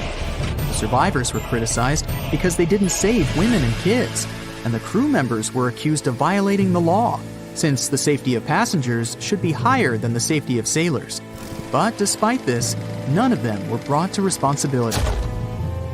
Unfortunately, shipwrecks still occur to this day, but fortunately, there are fewer of them than before, thanks to modern navigation systems and radar. But no technology can guarantee there won't be a super strong storm or any other emergency that no one can foresee. Far out in the open sea on a perfectly calm day, a dot appears on the horizon. It grows in size as it gets closer, and soon you can see it's a ship. But when you look at it through the spyglass, chills go down your spine. The vessel is in perfect condition and its cargo is on board, but it's completely devoid of people, drifting listlessly along the current. That was what the captain of the Ellen Austin saw in 1881, and what brought his crew so many sorrows. In December of the previous year, the Ellen Austin, a big 210-foot-long ship left the port of Liverpool to make its trip to New York. The ship was carrying a load of people hoping to find a better life in the New World. Captain A.J. Griffin took the vessel due southwest for a shorter voyage, and a few weeks into 1881, they found themselves north of the Sargasso Sea, known for its lack of winds and strong circling currents. Ships that got caught in those could lose control and keep on drifting in circles until they were dragged into the center. From there, they'd be incredibly lucky to get back past the currents, but more often than not, they stayed in the desolate desert of the sea forever. Worse still, the area belonged to the notorious Bermuda Triangle, which was already known to take down ships and make them disappear without a trace. The ship's crew were nervous, afraid of being in such a dangerous area so close to a sea that could bring them to a standstill. And ominously, some of the Sargasso Sea's calm must have escaped it, because the Ellen Austin lost its speed one day and fell adrift without the winds. It was fine, though. They had ample provisions and were still on schedule. Captain Griffin was walking around his ship, giving orders in a voice full of calm authority, and both his crew and passengers trusted him completely. But then, the lookout shouted from above that a ship was in sight. And indeed, when the captain looked in the direction the man was pointing, he saw a small schooner moving slowly into view and towards the Ellen Austin. As it came closer, it became apparent that the way the strange vessel moved wasn't right. The captain frowned and examined it through his spyglass. The schooner was untouched, but eerily silent. There wasn't a single soul on board. Derelict ships weren't that rare in the Atlantic at the time, but neither were pirates. Captain Griffin decided to wait and watch. After 2 days, the schooner was as quiet as always, and Captain finally thought it was fine to move in. He took a small team of sailors and boarded the stranded ship. There was nobody there indeed, but luck seemed to be on Griffin's side. The precious cargo of mahogany wood was still in the holds. The captain returned to the Ellen Austin and ordered his select men to take the smaller ship along to New York. The crew's spirits arose with the prospect of riches awaiting them upon arrival. When the winds blew strong again, the Ellen Austin continued its voyage, with the unnamed vessel tagging along. But after a couple of days, the ships were caught in a powerful storm and got separated. The wind, rain, and waves beat them for several days in a row. When the weather finally cleared, Captain Griffin ordered to find the schooner. They searched for another day until they finally found it adrift, way off the course. Griffin hailed his men on board the smaller ship, but no one answered. A party of sailors went to investigate and returned with their faces white with fear. The whole prize crew went missing in the storm. The captain wasn't one to lose such a valuable find, though, and ordered another team to take control of the schooner. Reluctantly, the sailors obeyed, and the two ships continued their voyage. They agreed to stay as close as possible to one another and ring their bells at set intervals at night to let each other know they were fine. Several nights went all right, with bells ringing reassuringly every hour. But one day, a thick blanket of fog fell on the sea and almost completely blocked their vision. The ships went on regardless and started sounding their bells earlier. When night came, the fog was still there, but the bells were the sound of life. Until they stopped. Captain Griffin rang the bell once, then twice. No answer. The crew lit the fires and looked out into the sea intently, but the fog hadn't lifted, and they couldn't see a thing in the swirling abyss beyond the ship's board. Nobody could sleep that night, and they waited in silence until the break of dawn. The first rays of sun made the fog slowly disperse, and the whole crew went to the edge of the deck with heavy hearts. There was still hope in them, until the last strands of the mist went away, revealing a vast, calm, and most importantly, empty ocean. The nameless schooner was gone, and so was the second team of the Ellen Austin sailors. The ship sailed the rest of the way to New York in grave silence. Once it arrived at the port, The passengers were only too happy to leave the vessel, and no one so much as turned their head as a goodbye. That was the ship's last voyage as the Ellen Austin. That same year, it was sold to a German shipping company and renamed Meta. No one ever found the derelict schooner or the sailors that went missing with it. And that would probably be the end of this mysterious and unresolved story, if it held at least a little bit of the truth. In reality, none of the enigmatic things in the narrative actually happened. The Ellen Austin did indeed leave Liverpool and headed southwest to New York, and its captain was really A.J. Griffin, taking people to the American continent. But from here, the story falls apart. First of all, the ship went way too far to the north to pass the Sargasso Sea so closely. There was simply no reason to make a detour so broad. Even though the westerly winds were strong, it was still faster to take them head-on than to go in a southerly direction. So the Ellen Austin was probably nowhere near the Sargasso Sea and the Bermuda Triangle. Secondly, the triangle itself has been proven time and again to be nothing but a work of fiction. In fact, it gained popularity in the middle of the 20th century, while nobody even thought of drawing a triangle in the Bermuda area before that. The mystery was popularized by science fiction writers and became a common myth, while no serious research proved it any more dangerous than other parts of the world's ocean. So the crew of the Ellen Austin weren't even aware of the Bermuda Triangle back then, let alone afraid of it. Thirdly, the whole story was told and retold by magazines and mystery-loving personalities with ever-changing details. It first appeared in a newspaper in 1906 and already had the date wrong.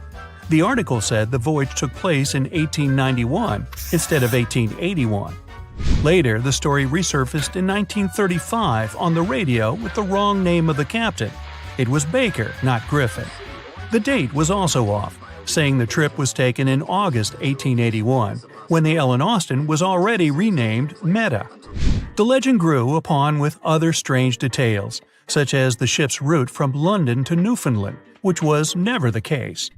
But the final debunking came from the archives of Lloyd's of London, the marine insurance market that keeps all logs of trade and emigration ship routes.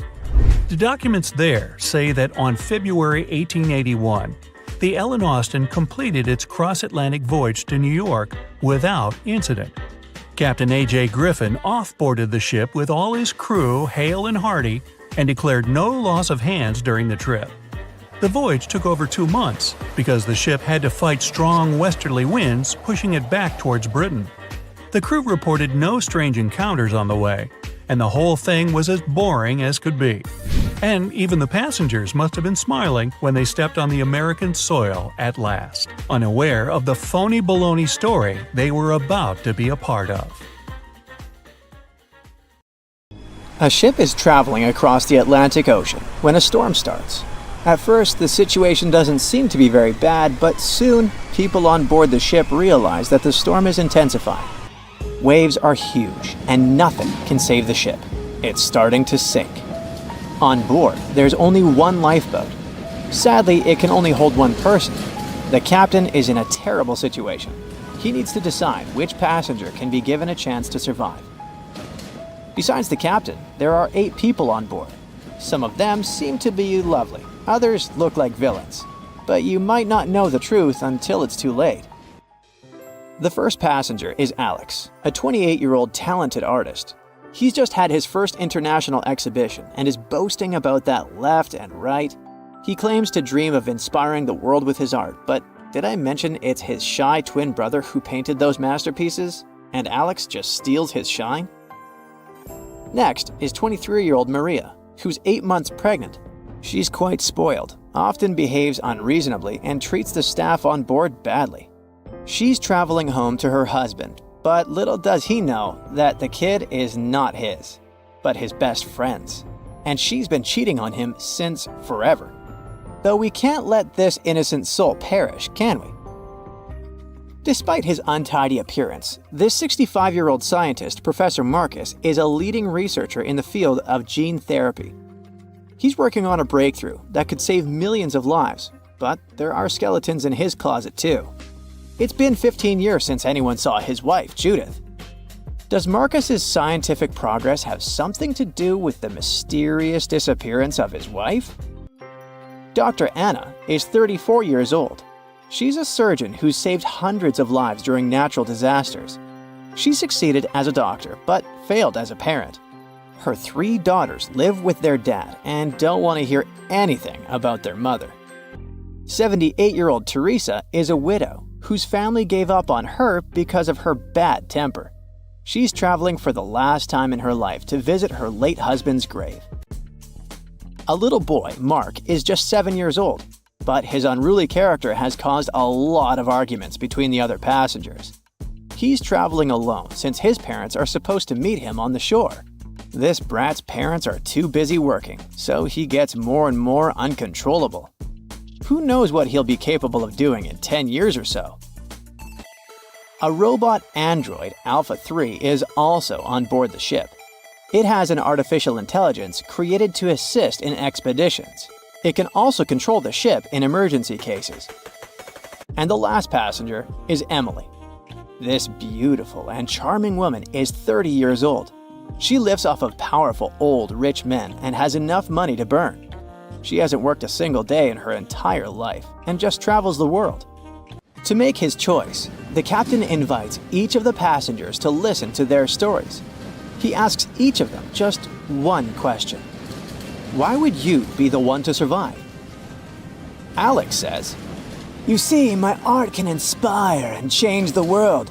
Looking at my works, they help people see the beauty of life, especially during difficult times. I must continue living. I have so much to show through my paintings." Maria answers, "Can't you see that a new life is growing inside my body? It's me and my unborn kid who must survive. We risk losing a talented doctor or an artist in the future. It's not just my life we're talking about."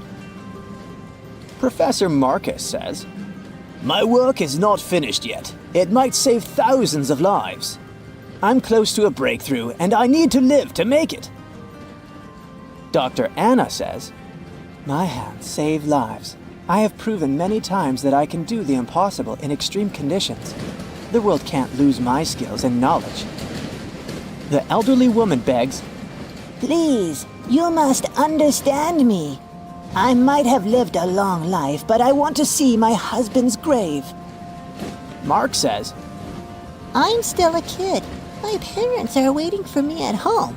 I want to hug my mom and dad." Alpha 3 states that it was created to serve and help people. Its ability to analyze situations and make rational decisions in a crisis can be used to prevent future disasters. Emily admits, "Look at me. Doesn't every person have their unique value? I'm young and beautiful, and I have a lot of potential. Surely you see it." the captain is desperate. How can he, a mere mortal, decide who should live and who he should take this chance away from? After pacing his cabin and hitting the walls with his fists, he decides to estimate passengers' value and see how useful they are. Alex, as a talented artist, can influence society through his art, providing inspiration for thousands of people who will see his masterpieces. But no one knows where his ego can bring him. Plus, remember who the real artist is. Saving Maria means saving her unborn child. But however cynical it may sound, the contribution of these 2 lives to the future of society is assumed, but not guaranteed. What if that child grows up to become a criminal? Professor Marcus can indeed provide significant benefits to society through his scientific research, but he isn't young. What if he doesn't live long enough to finish his work? Dr. Anna is a surgeon. She's already saved a lot of lives and will definitely continue to do so in the future. Her ability to provide immediate medical assistance in critical situations makes her one of the most valuable candidates for survival, since she can directly and regularly save lives. At the same time, she is a terrible mother, and it'll definitely influence the lives of her daughters. Teresa is living history and experience, but unfortunately, her ability to continue contributing to society is limited. In simple words, she's old, and we don't know how much time she has left. Mark is in a similar situation. He has the potential for a long and productive life, but his immediate contribution to society is limited. His survival is based on the potential for future contribution, which is difficult to estimate at the moment. Alpha 3 can provide valuable technical assistance and functional support, but as a robot, it does not add to human well-being directly. As for Emily, despite her beauty, her achievements are minimal. On the other hand, she's only dating wealthy and influential people, and thus has a lot of influence on society of her own. Now, from the perspective of how much profit each of the passengers can bring, saving Dr. Anna seems to be one of the most logical choices. Her knowledge and skills can save many lives in the future, which means the greatest good for the greatest number. But let's have a look at the captain's choice. In the end, after listening to all the passengers and pressed for time, the man decides to save Emily. Can you figure out why he's made such an unexpected choice? Write your answer in the comments below. You can also pause the video to think it over. Okay, I suppose you're ready for the answer to be revealed. You see, even though each passenger presented very compelling arguments for why they should be saved, the captain was particularly moved by Emily's charm and attractiveness. And even though there were more logical candidates in terms of utilitarianism and humanism, the captain succumbed to his personal feelings and preferences, which influenced his decision. This riddle illustrates that in real life, people often make choices based on their sympathies and preferences rather than logic or public benefit. This is because emotions and personal relationships can have a strong influence on our perception of situations and decision-making. Here's a real-life example. HR managers tend to choose candidates they like or share common interests with, and it doesn't matter that other candidates might have more suitable skills or experience. This phenomenon is known as the similarity effect. Now, I've got an important question for you. Which passenger would you save? Share your choice in the comments. But I'd like to remind you that there is no correct answer.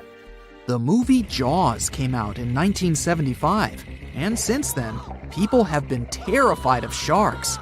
Some people fear seeing a great white's head come out of their showers, not to mention the fear of running into one at your local pool. Of course, none of this is actually possible, but some other scary shark stuff is. Like, yes, sharks can attack boats. They probably won't sink one. It depends on the size of the shark and the size of the boat. Today, we're diving deep into the facts and myths about the sea's biggest predator. It was the year 1953. On a typical July morning, two fishers set out on their daily lobster harvest. They took their white-hulled dory out to sea off the coast of Cape Breton Island in Nova Scotia, Canada. Since it was the lobster season, the sea was dotted with several dories spread out across the water. But that day, something strange happened. As soon as they put the dory at sea, they noticed a large dorsal fin chasing after their boat. They were surprised to see that the shark would follow their boat's every move. For an entire week, they took out their white dory from the harbor, and the shark followed them around. Until one morning, as the men were alone at sea, the shark charged at full speed at the boat and smashed a 7-inch hole in its bottom. The boat turned over, and both men fell into the water. The shark didn't come after the men, though. Instead, it swam away and disappeared for good. To clarify, a dory is a small, fragile boat usually measuring 16 to 23 feet long. So how long did that shark need to be in order to sink it? Well, as soon as the boat was retrieved from the ocean, researchers found something interesting. One of the shark's teeth was found stuck in the hull. According to Harvard experts that analyzed the tooth, it most certainly belonged to a 12-foot white shark that weighed around 1,200 pounds. One thing intrigues scientists a whole lot. The great white didn't seem to be interested in the man aboard, but rather in the boat itself. The question is, why? Some people suppose that this great white followed the dory around because it was white, and the animal probably thought it was some big white mammal. It's not the first boat a shark has attacked. You see, sharks don't attempt to sink boats because they're mean and evil. Rather, it's due to murky waters and hard materials that make them mistake inanimate objects for their usual lunch menu. But that's not what we've learned from popular culture. In Jaws, the protagonist shark managed to poke several holes in the orca as it rammed the boat. The orca was a Nova Scotia-style fishing boat, made out of wood planks. It wasn't a huge boat, so it seemed plausible that a great white could ram it. But, according to Mythbusters, that's very far from the truth. A great white swimming at its maximum speed wouldn't be able to take down a medium-sized fishing vessel. The same goes for bigger boats. Some bull sharks or great whites can turn over smaller vessels though, like kayaks or small boats. If this happens, it's most likely because they think it's a sea mammal and nudge it before taking the first bite. No scientist can say for sure why they do this, only that it's usually a misunderstanding on behalf of the animal. The Shark Research Committee, a nonprofit scientific research organization, has documented a lot of shark attacks on inanimate objects and is trying to answer that question more thoroughly. So far, they've observed several attacks on objects such as crab trap buoys and inflatable float bags. The website has also registered 2 famous attacks on boats. The first one happened in 1959, and a shark left a tooth on the hull of a boat. Researchers later identified it as belonging to a 12-foot great white. The report of the other attack, which happened in 1989, claims that a boat was circled by a great white before the animal swam at the vessel at full speed and hit the boat several times. Of course, those who suffer the most from shark attacks and encounters aren't boats. It's surfers. As far as we know, surfers look like giant wobbly seals from the shark's perspective. According to the Shark Research Committee, there have been 41 confirmed shark attacks on surfers on the west coast of North America over the course of the last century. So, should we be so afraid of sharks after all? Let's learn more about these magnificent sea creatures. Off the top of your head, how many shark species can you name? 4, 8, 10? Well, there are over 500 species of sharks swimming in the ocean. They vary from tiny specimens, about the size of a human hand, to up to 39-foot-long creatures. The largest species of shark are actually not great whites, but whale sharks. And even those are small compared to the great Megalodon. This ancient creature that lived around 20 million years ago reached an unimaginable length of 60 feet. By comparison, that's the same as 2 to 3 buses placed one after another. I wouldn't swim in Megalodon-infested waters even if you dared me, that's for sure. We know that sharks are very good hunters, but why is that so? Their bodies seem to have been strategically built for speed.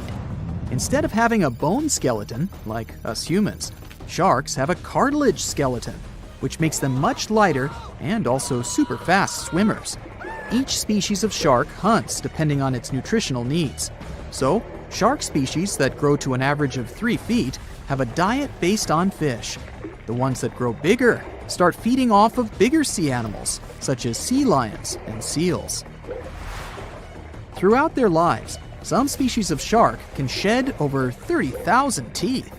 Unlike humans, who are born with a set number of teeth in their jaws, sharks have an apparently limitless supply. In their defense, they do lose teeth pretty easily, as they can easily get stuck in their prey, for example. They also have multiple rows of teeth. The jaws of a great white can contain up to 7 rows of teeth, and can grow to be more than 6 inches long. And since we're speaking of great whites, the most feared shark species roaming the oceans, this is ray. Ray is an adult white shark. He can swim up to 50 miles a day, so he needs a lot of fat in order to keep his body functioning.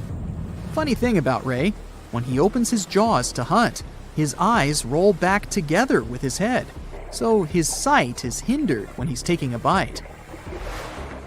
Now, he does like it when the water is murky and underwater visibility is low. That's because it makes it harder for his prey to spot him coming. These conditions can make it easier for him to grab that yummy seal. But this can also make it easy for him to mistake a random boat for lunch and end up scaring some humans. Some Hollywood movies love to portray sharks as having superpowers. Although they're not innately cruel, one species of shark does have something that can be considered bizarre. Hammerhead sharks, one of the most dangerous species of sharks, have a sort of sixth sense. Inside their heads, they have electroreceptor organs called ampullae of Lorenzini. These organs allow sharks to detect the electromagnetic fields of all living things in the ocean. This ups their hunting abilities to another level. They can even find prey hidden in the sand because they sense its electromagnetic field. You should know one thing. If a shark lives in a balanced ecosystem, it won't feel the need to attack unknown things. These animals are curious, though, so maybe we should cut them some slack when they bite a piece off a random boat. As an experienced sailor and the first man to ever sail non-stop on his own around North and South America, Matt Rutherford has seen a lot during his voyages. But what he saw in 2013 while sailing through the waters of the Atlantic with his colleague surely stands out. Some 800 miles off the coast of Bermuda, not far away from the famous Bermuda Triangle, they noticed a boat that seemed to be moving by itself.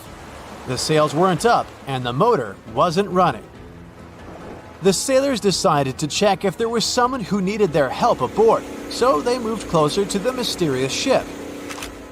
Once they got there, things only got weirder, as they realized there wasn't a living soul aboard.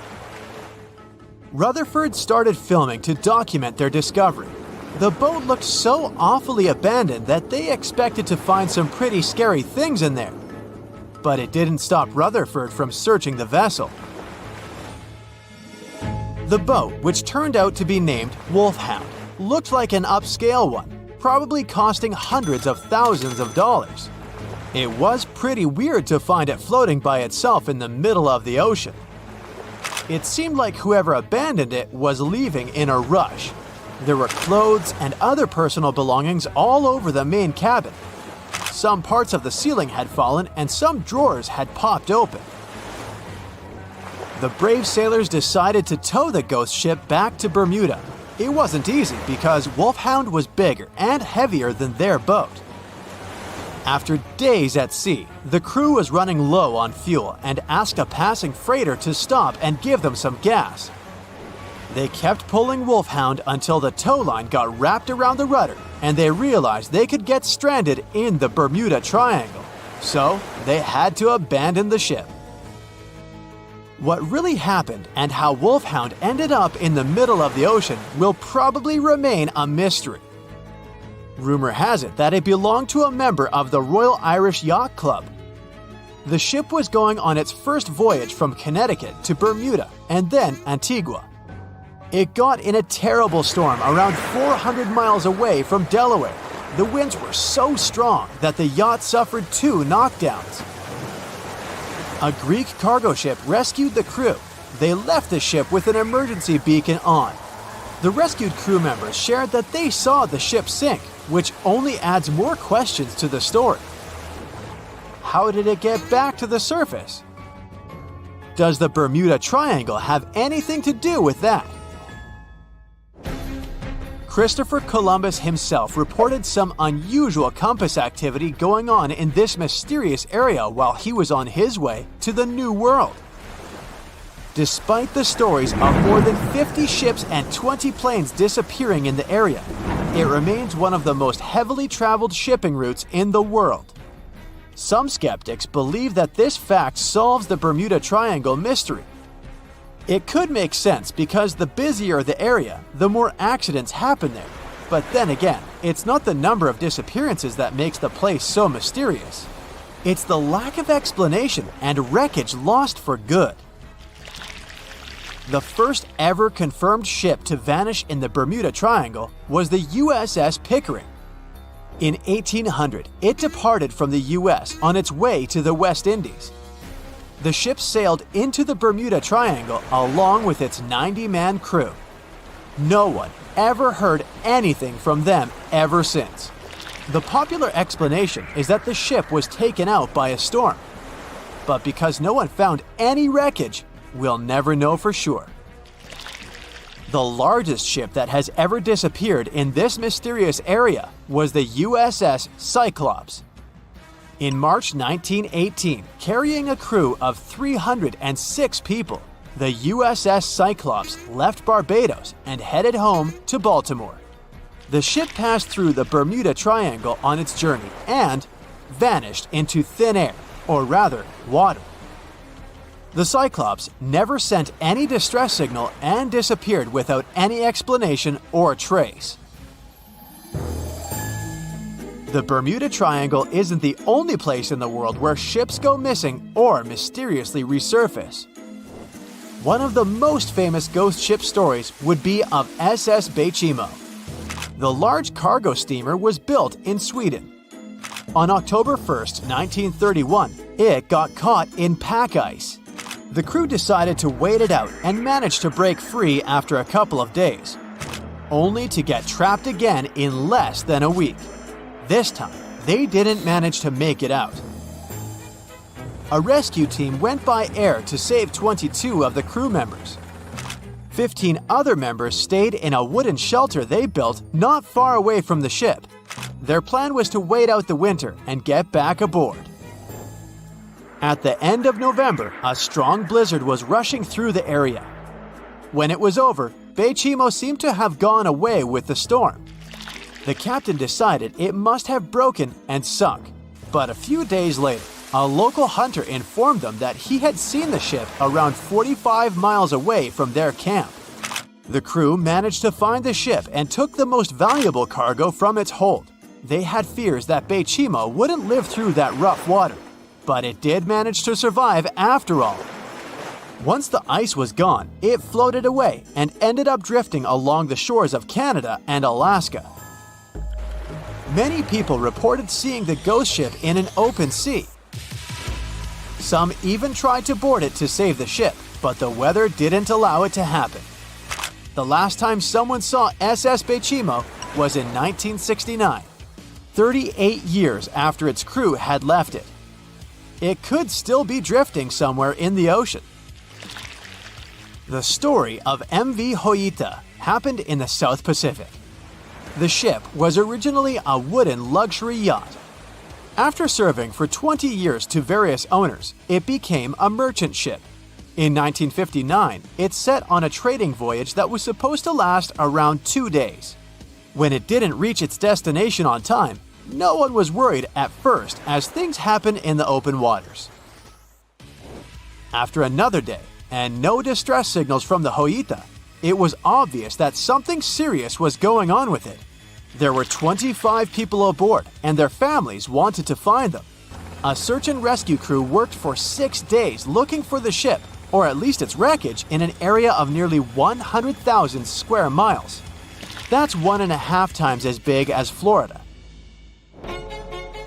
Sadly, the mission had come back with no results. It seemed like Joyita had disappeared without a trace. A month later, another merchant ship noticed Joyita drifting in the ocean, miles and miles away from its original route, and none of the crew members or passengers were on board. The cargo had also disappeared. The lifeboats were also gone, so the people must have escaped the ship hoping to save themselves. It turned out that the crew had been trying to get help as they tuned the radio to the International Distress Channel. But the damaged cable didn't let them send the signal any further than 2 miles. It also looked like when they were leaving the ship, the crew took the logbook with them, and we still don't know what exactly happened to Joyita. Family members of those who were on board are still looking for answers. One professor claims it must have been a corroded pipe that leaked and flooded the vessel, but we'll most likely never know for sure. In the Pacific Ocean, near Japan, there is an area nicknamed the Devil's Sea. It's believed to be one of the 12 vile vortices around the Earth. Some people claim that vile vortices have weird things going on in them because the pull of the planet's electromagnetic waves is stronger there than anywhere else. The most famous ship that disappeared in the area was a fishery patrol vessel in 1952. The ship went there to investigate the vessels that went missing previously and disappeared along with 31 crew members. Scientists who don't believe it was a mysterious disappearance blame the underwater volcano eruption for what happened. So in 2017, over 25 million people boarded cruise ships all over the world. Now, if you're keeping count, that's more than the total population of Greece. It's become America's favorite choice when it comes to going on vacation. It's easy to see why hopping aboard a cruise ship becomes more popular each year. Heading out on a cruise is also coming back in style with newer generations. 2/3 of Gen Y and millennials say that cruising is their new preferred type of vacation. How's that? Well, let's see. It's easy to plan in advance. On board, you can find activities for all family members, and you get a chance to visit several different destinations in one trip. An added bonus of booking a cruise? You can sample various places for a future time off. The entertainment on board is often top-notch, providing passengers with an added taste of luxury. And the amenities and accommodations are generally very reliable. Not to mention that it gives tourists that feeling of actually getting away from everything that people strive for while out of the office. Royal Caribbean International is one of the largest cruise lines in the world, with just over 19% of the cruise market as of 2018. Its current fleet is divided into many different classes of ships, including the Voyager class, Radiance, and Quantum. The latest addition to the Royal Caribbean International's impressive fleet was built in 2018. Wonder of the Seas is now the largest cruise ship in the world. Since this spectacular liner has just had her maiden voyage in March 2022, let's look at some of the incredible perks it has to offer its passengers. For starters, the boat is so big that it had to be split into neighborhoods. Well, it figures since Wonder of the Seas can accommodate almost 7,000 passengers. Fond of New York? Well, no worries. Wonder of the Seas has a central park of its own, with an estimated 10,000 plants to check out. The ship's central park is a feature of all Oasis-class ships, being one of the so-called neighborhoods. Let's look at some other areas, shall we? Like this boardwalk, a place that includes an arcade, a candy store, and a sports bar. It's best suited for long walks. There's a pool and sports zone on Wonder of the Sea. These areas feature the ship's numerous pools and hot tubs. There are many activities to check out on the sports court. Then there's the Royal Promenade, or Promenade if you prefer. That's the main road on Wonder of the Seas, with bars, lounges, and places to grab a cup of coffee, or a luxurious latte. The entertainment neighborhood is the focal point for leisure activities on the ship. Here, guests can find a comedy club, an ice skating rink, and even a theater. The spa and fitness area is a tranquil zone with a huge array of treatments available. The fitness center is free of charge, by the way, so there's no excuse for guests to skip a leg day. An extra 8th zone was added to Wonder of the Seas. It's called the Suite Neighborhood. This is an exclusive area designed for guests staying in the suites. Oh, now I get it. It's located at the top of the ship. Guests here have designated staff members called Royal Genies. Yeah, if you rub a lamp in your suite, they appear. Nah, not really. The genies are similar to butlers. They can cater to just a few cabins. Of course, the cruise line wants to divert other guests from asking these crew members various questions and taking their time. That's why the genies don't wear name tags in public areas. As for its itinerary, Wonder of the Seas was initially supposed to be homeported in China, but Royal Caribbean decided to move the liner to the United States. In March 2022, the ship started its journey with 7-night Eastern and Western Caribbean itineraries. In May 2022, Wonder of the Seas is scheduled for a trip to Europe, with Western Mediterranean cruises from Barcelona and Rome planned for its guests. Passengers will also be able to visit Palma de Mallorca, Spain, and Capri, Italy. When the summer season is over, Wonder of the Seas is scheduled to return to Florida to offer year-round sailing starting November 2022.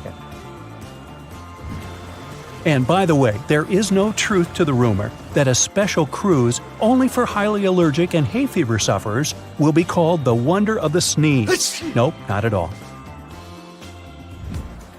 Now, it's hard to imagine a ship so massive that can accommodate so many amenities on board. For example, the Titanic was the largest ship of its time, measuring 882 feet in length. And Wonder of the Seas is not only 1,188 feet long, it's also 36% taller and 34% wider.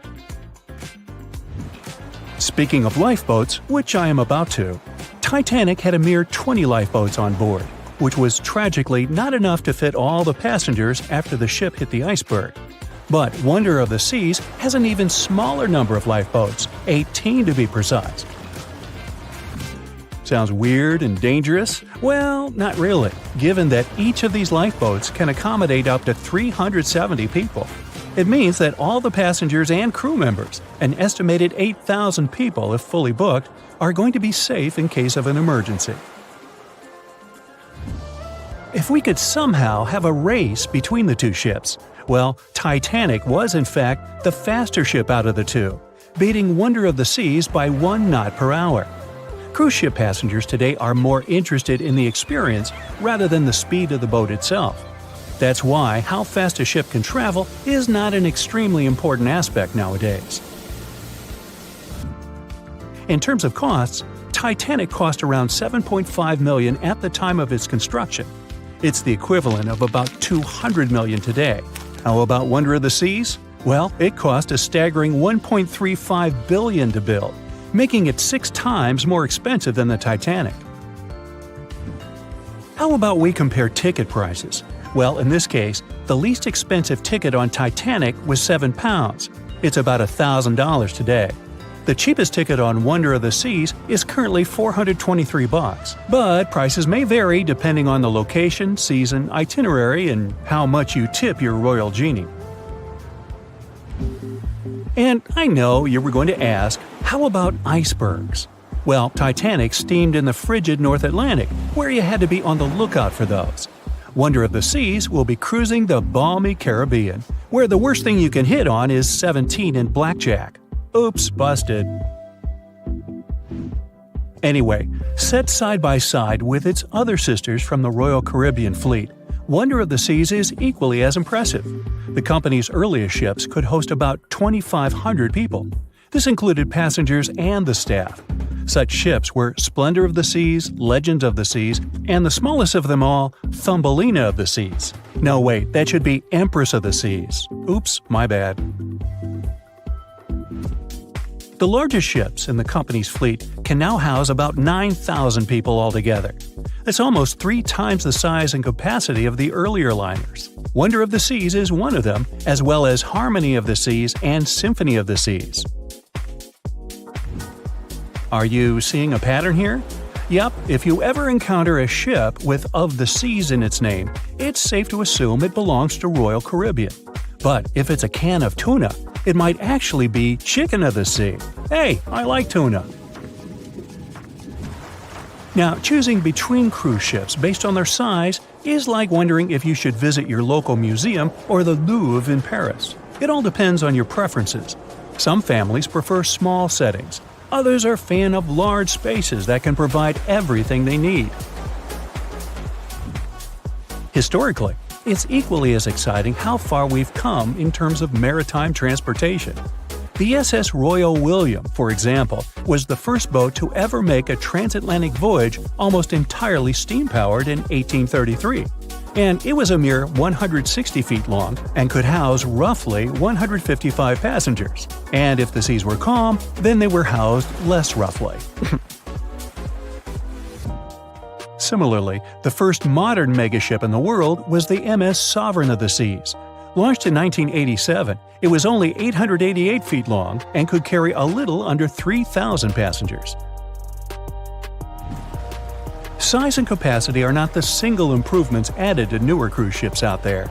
Recent technological developments in artificial intelligence and facial recognition have allowed cruise operators to ensure faster, smoother boarding for passengers.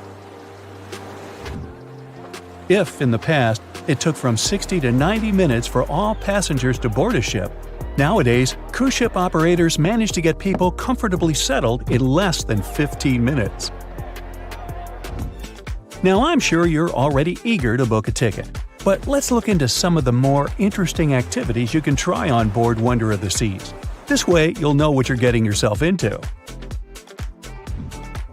All Royal Caribbean ships have loads of artworks available for their guests to enjoy. But Wonder of the Seas goes above and beyond, even featuring statues of astronauts in key locations around the ship.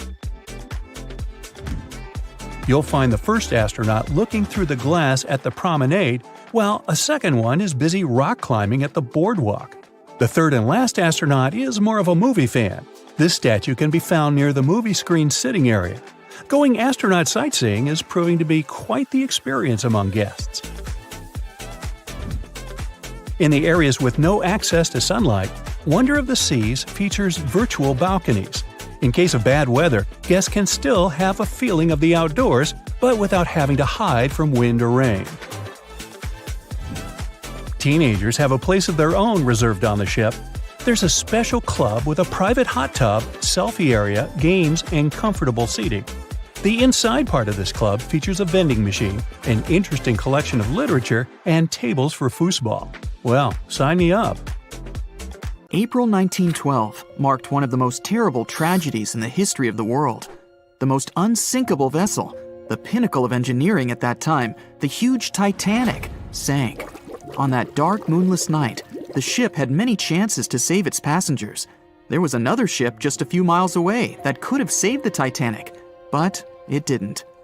It wasn't a phantom ship, and it's not some legend or a theory. This is a documented reality. There are records and witnesses' statements confirming this. But why didn't this ship help? Let's find out what happened that night by looking at these events from 3 different points of view. Let's start with the Titanic version. 11:30 p.m. The moon hides behind black clouds. Visibility is bad. Everything is calm on the Titanic. Under the captain's guidance, the communications operator stays in touch with the mainland through the radio. At this moment, some stranger breaks into the frequency, interrupting the operator's communication. It's unclear what this strange man wants and what he's talking about. The operator doesn't try to figure it out. He shouts at the guy, demanding him to disconnect. The connection is interrupted. At 11:40 p.m., the Titanic crashes into an iceberg. The ice breaks the hull. Water begins to flood the lower decks. Nobody is panicking yet. 20 minutes later, at midnight, the ship's crew sends a distress signal through the radio frequency. Few people understand how bad the situation really is. After 20 minutes, at 12:20 a.m., they start lowering lifeboats with passengers. At 12:25 a.m., they receive a response to the distress signal. This is RMS Carpathia. Their captain reports they're already sailing at maximum speed towards the Titanic. But the problem is that the crash site is 58 miles away. This means Carpathia will only be here in 4 hours. At 12:45 a.m., the sinking ship's crew release rockets into the air. These flares are one of the main reasons for the terrible fate of many passengers, but more on that later. 90 minutes later, the Titanic's deck breaks and the ship dives underwater. At 4:10 a.m., the Carpathia finally arrives at the shipwreck location. The crew members make heroic efforts to save all the people. They take 705 survivors on board. At this moment, another ship appears. It's SS Californian. The Carpathia sails towards the New York coast with all the people. The Californian floats in search of passengers and finds nothing but wreckage. The ship was only a few miles away while the Titanic sank into the icy water. The Californian could have saved these people, but did nothing. Its captain, Stanley Lord, made one of the most terrible acts that a sailor can allow. He didn't help a sinking ship. When the world found out about all this, they detested Captain Lord. They couldn't bring charges against him, and the trial didn't punish him.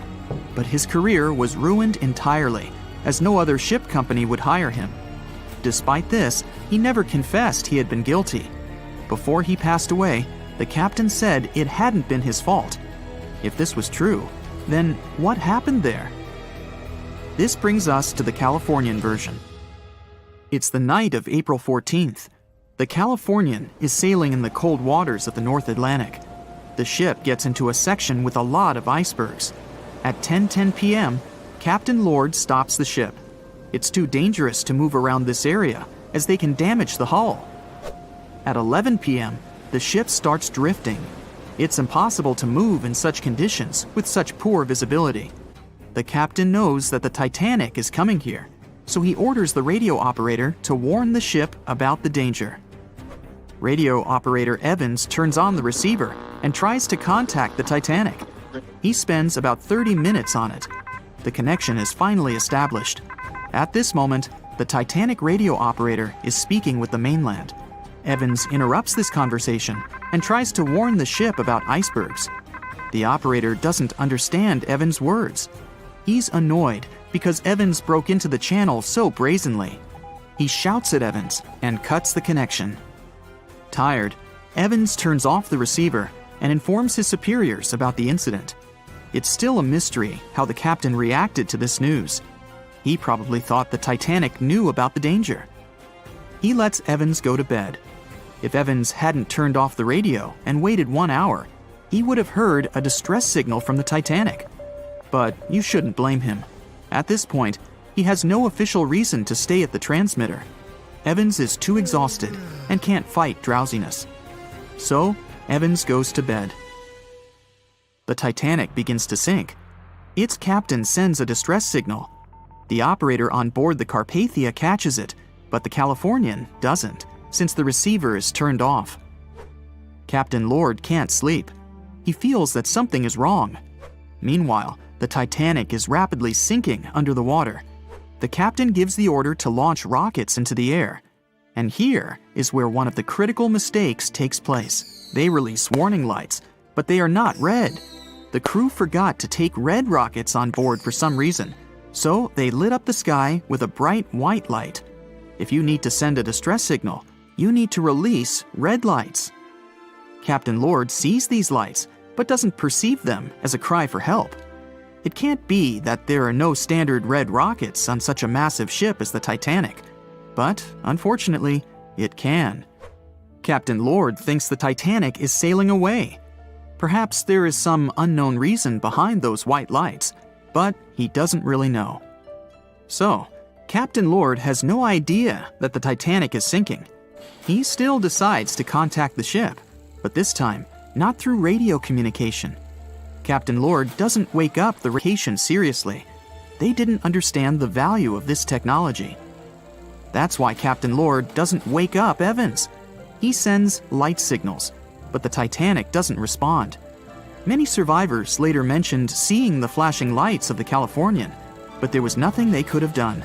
The ship's crew doesn't hear their cries for help. At 2:20 a.m., the Titanic completely goes underwater. A little more than 2 hours later, radio operator Evans wakes up and turns the transmitter on. He hears many rescuers talking about the sunken ship. Evans understands everything. He reports this to the captain. At that moment, the Californian immediately heads to the wreck site. They meet Carpathia there.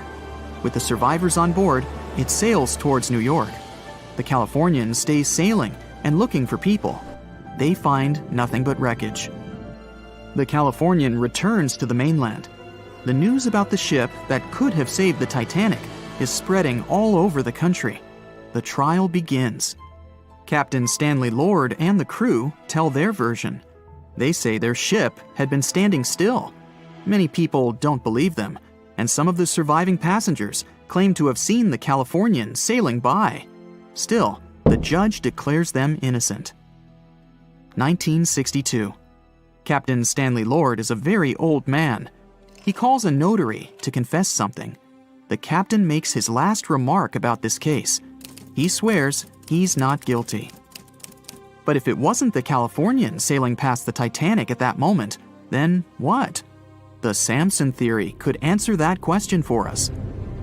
The sealing ship Samson is sailing in the cold waters of the North Atlantic. The crew aren't sleeping. They carefully study the surroundings, but not because they're afraid of icebergs. They're scared of meeting with the U.S. Coast Guard. The Samson ship's crew catch seals, which is illegal. At 12:45 a.m., Samson's captain sees white signal rockets. The team is sure it's the Coast Guard. They turn off the lights and sail away. It's dark, so they don't notice the sinking Titanic. They return to the coast of Iceland and hear about the disaster. They realize they have abandoned the drowning passengers. The nephew of one of Samson's crew members reads about this story in his uncle's diary. The nephew asks for permission to publish these recordings. All the people realize that Captain Lord wasn't guilty, but unfortunately, he didn't live to see this moment. Actually, it's still unknown who is guilty in this story. 2 ships were nearby the Titanic. Their captains were adequate people. They would have helped save all the passengers.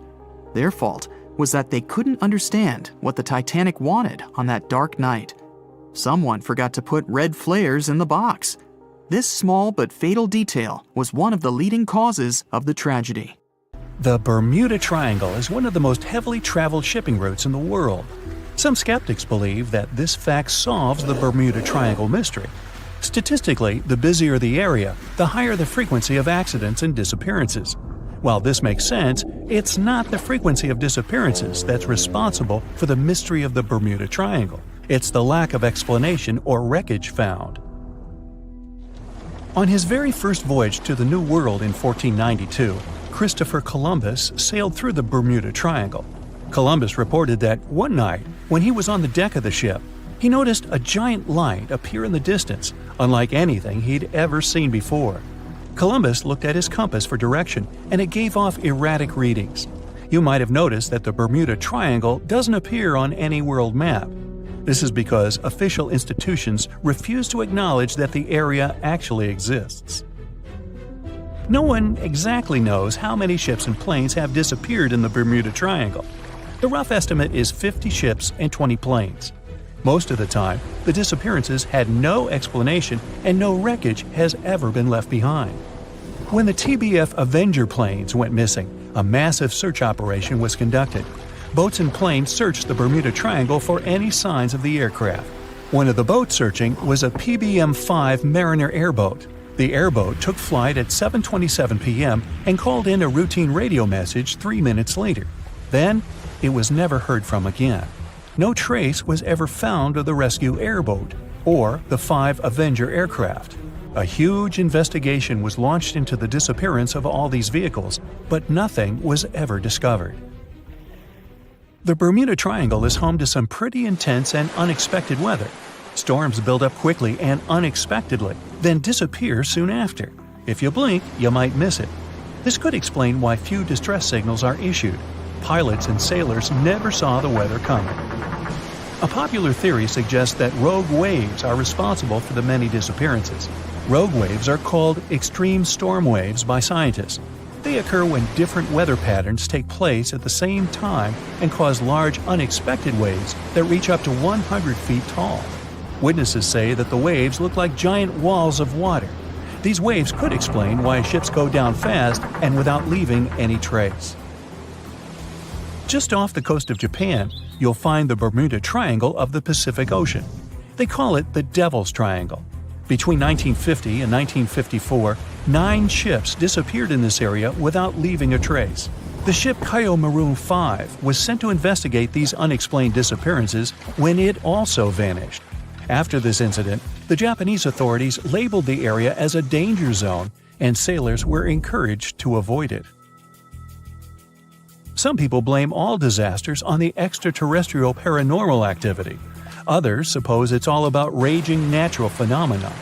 Some scientists believe the cause of anomalies is the environmental changes.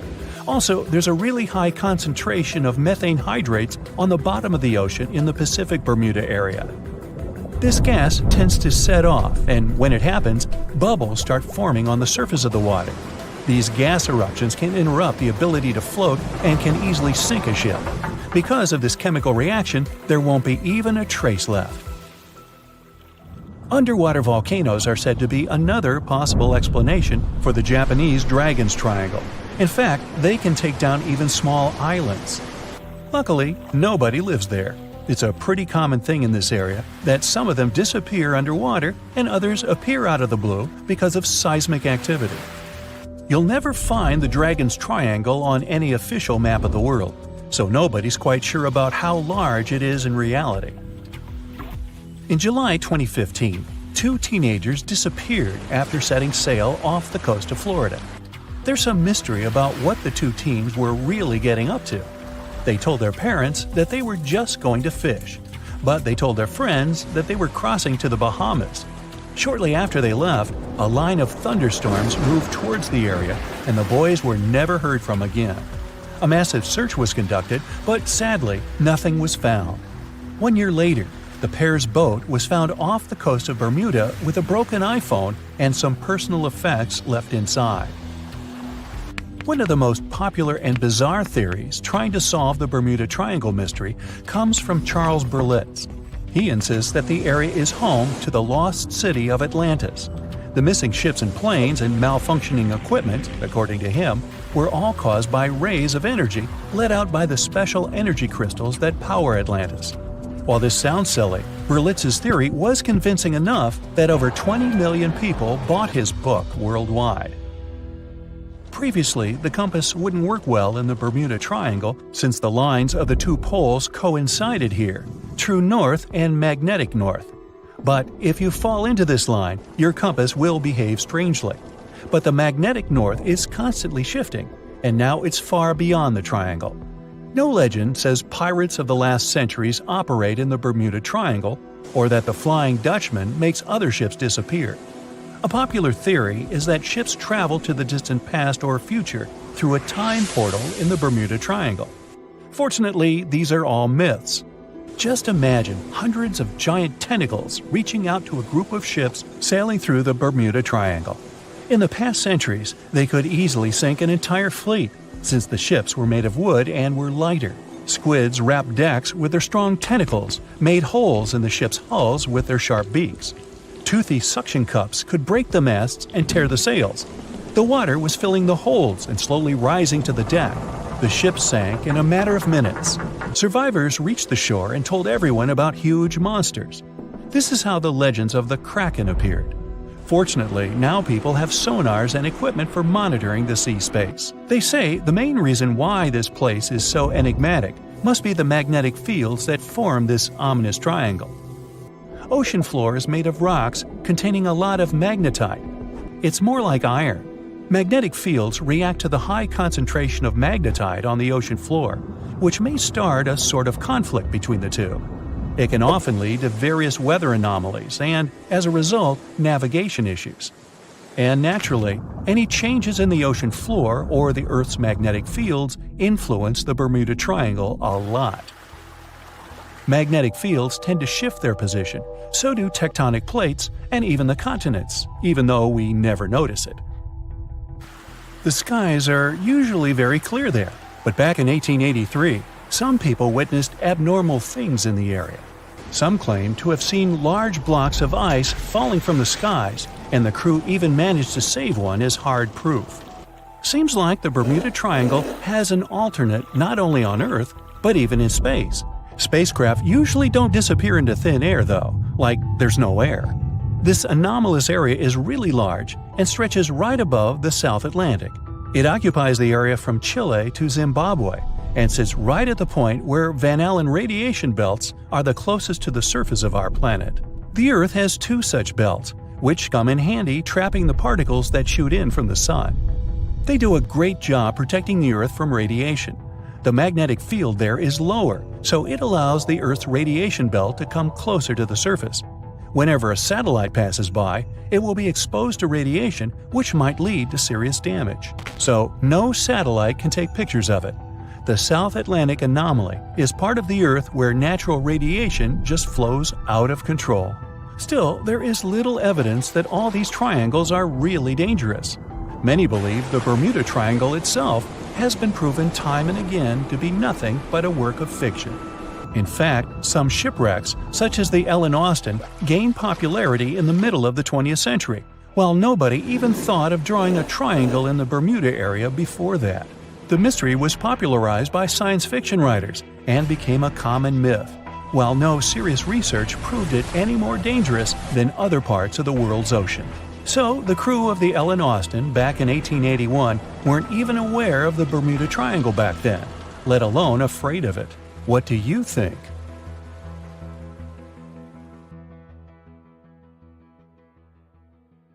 It has recently become a popular location for many tourists looking for the perfect place to get away from it all. If you're lucky enough to catch a sunny day here, it's like no other, I can assure you.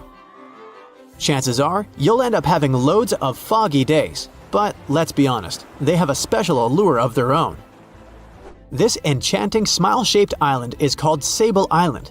It's located 190 miles from mainland Nova Scotia. It wasn't accessible to the general public until 2013.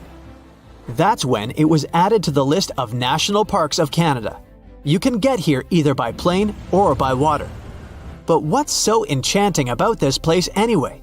There must be something since the yearly tourist count is growing every year. Firstly, there's a spectacular number of wild horses here. There are between 200 and 500 horses roaming free all over the island. There's also a large population of gray seals. The place is also the only breeding location of a rare bird species called the Ipswich sparrow. If you're already considering a trip here, there are some things you need to know first. Remember that fog I mentioned earlier? Well, it turns out that Sable Island is the foggiest place in the Canadian Maritimes.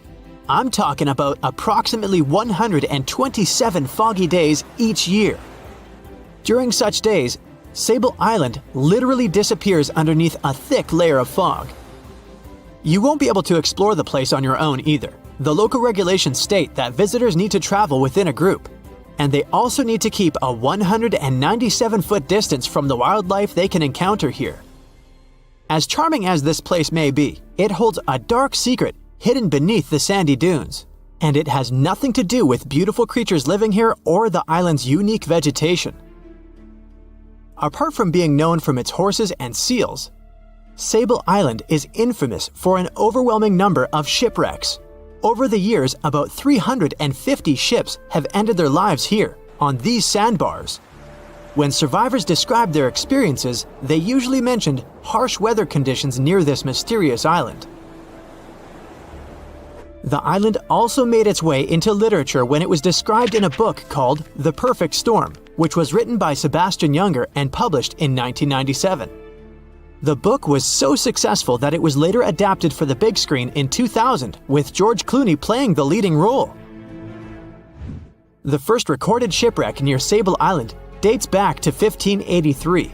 The boat was named the HMS Delight and was under the command of British adventurer and explorer Sir Humphrey Gilbert. Only 17 people managed to survive the catastrophe by escaping in a small boat. Records mention that they spent 7 days at sea before reaching the shores of Newfoundland.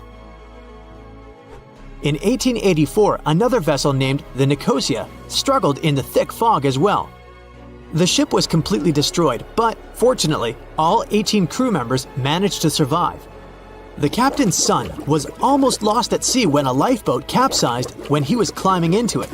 He somehow managed to stay underneath the lifeboat, which was completely submerged. When this lifeboat righted, he eventually emerged from the water and was rescued for the second time. The years between 1947 and 1999 were relatively quiet on the island. In 1999, though, a yacht called the Merrimack ran aground near the shore of the island at about 2 a.m. on July 27th. The 40-foot fiberglass boat had a crew of only 3 people. Natural gas exploration workers, who were luckily not far away, rescued them. The crew managed to fly safely to Halifax the next day. The owner of the Merrimack tried to recover his boat by hiring local fishermen. Unfortunately, this operation was unsuccessful, since only the fittings of the yacht were eventually saved. It took no more than 6 weeks for the sand and waves to crush and completely break up the hull of the Merrimack. So what is it about this place that's so dangerous for boats? Does it have anything to do with the weather? Or maybe there's other forces at play? The explanation turns out to be a bit more complex, and it wasn't easy to figure out, at least not way back in the 1500s. First of all, the island is located close to one of the world's richest fishing grounds. Since it's also near one of the major shipping routes between Europe and North America, hundreds of vessels sail past it each year. The likelihood of shipwreck increases when there are so many boats roaming around the area. Sable Island is also in the way of most of the storms that move up the Atlantic coast of North America. It's no surprise that boats often get hurtled straight onto the shores of this island. The weather has a lot to do with it too. During the summer season, the warm air from the Gulf Stream creates a dense fog as it merges with the cool air by the Labrador Current that passes by the island. Other currents don't help the matter. Sable Island is next to the meeting point of 3 major ocean currents: the Gulf Stream, the Labrador Current, and the Belle Isle Current. Since the 1950s, radars and other modern navigation tools have been used on commercial vessels as well. Up until then, the sextant was the main instrument used to figure out a ship's location. It doesn't mean that sextants weren't accurate, but this instrument couldn't work properly without a clear view of the sun or stars, which means it didn't help much in dense fog, such as the one surrounding Sable Island, or when it was cloudy. Often during bad weather, the captain of a ship navigated, relying on their experiences and intuition based on the ship's speed and direction. That's why most of the survivors in shipwrecks near Sable Island said that the captain had simply miscalculated the ship's position, crashing into Sable Island by accident. This dusty, sandy land is as unfriendly to ships as it is to trees. There's reportedly a single tree on the whole island, and it looks a lot more like a bush. It's actually a pine tree. And since the famous island horses don't see it as much of a food source, it somehow managed to survive. Reports say that the tree was planted back in the 1950s. Local authorities were trying to grow a forest on the island to make it a bit more welcoming. They've planted tens of thousands of trees over the years, more than 69,000 evergreens, 600 fruit trees, and about 55 pounds of pine seeds, along with other plants which could survive the conditions on the island. But they were no match for the extreme weather and sandy soil. Out of all those plants, just one pine tree is still alive. Thanks to its resistance, it has even become a symbol of Sable Island. Interestingly, for around 40 years, the island also had just one inhabitant. Can you imagine that? One person living on a remote island for so many decades? It's the story of a woman called Zoe Lucas.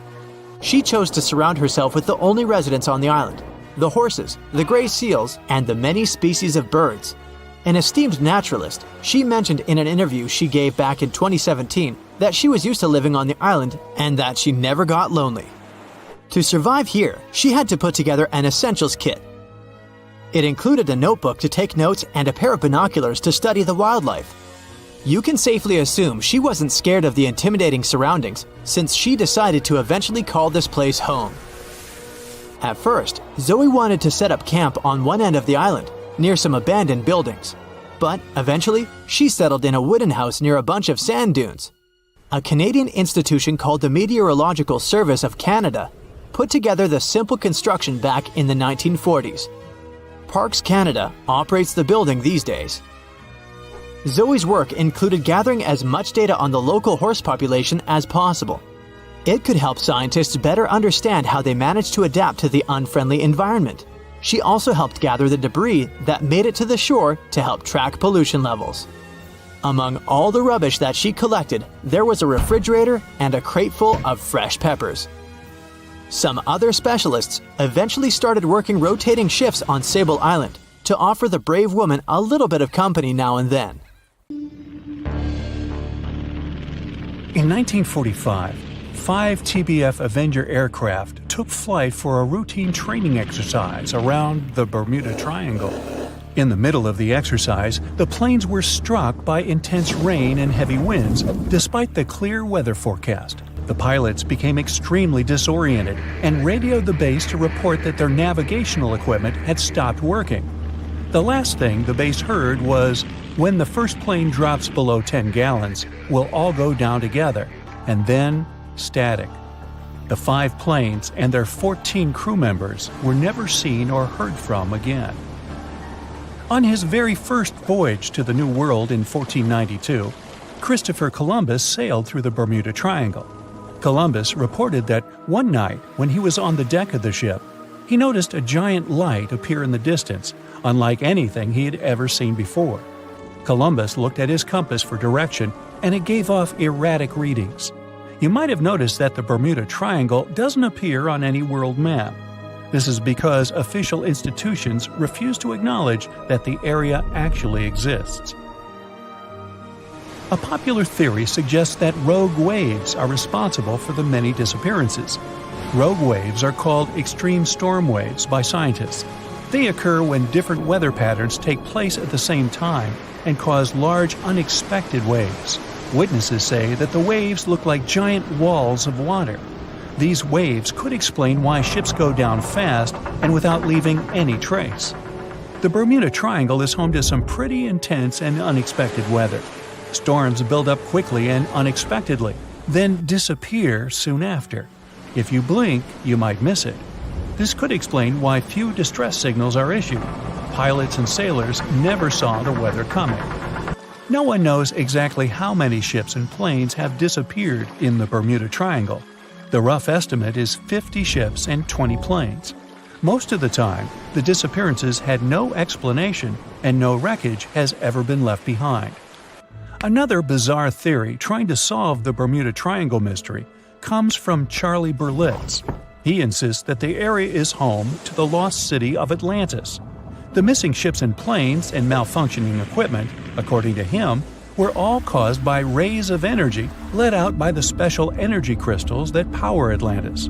While this sounds silly, Berlitz's theory was convincing enough that over 20 million people bought his book worldwide. In the year 1800, a large sailing vessel called the USS Pickering departed from the U.S. on its way to the West Indies. The ship sailed into the Bermuda Triangle along with its 90-man crew and was never heard from again.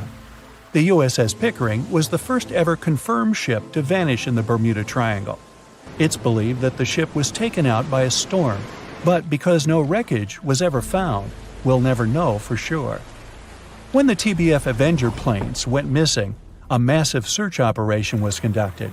Boats and planes searched the Bermuda Triangle for any signs of the aircraft.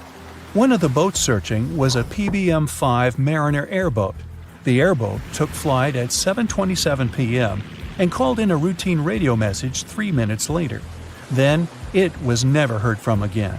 No trace was ever found of the rescue airboat or the 5 Avenger aircraft. An enormous investigation was launched into the disappearance of all these vehicles, but nothing was ever discovered. This particular area of the ocean is one of the most heavily traveled shipping routes in the world. Some skeptics believe that this fact solves the mystery. Statistically, the busier the area, the higher the frequency of accidents and disappearances.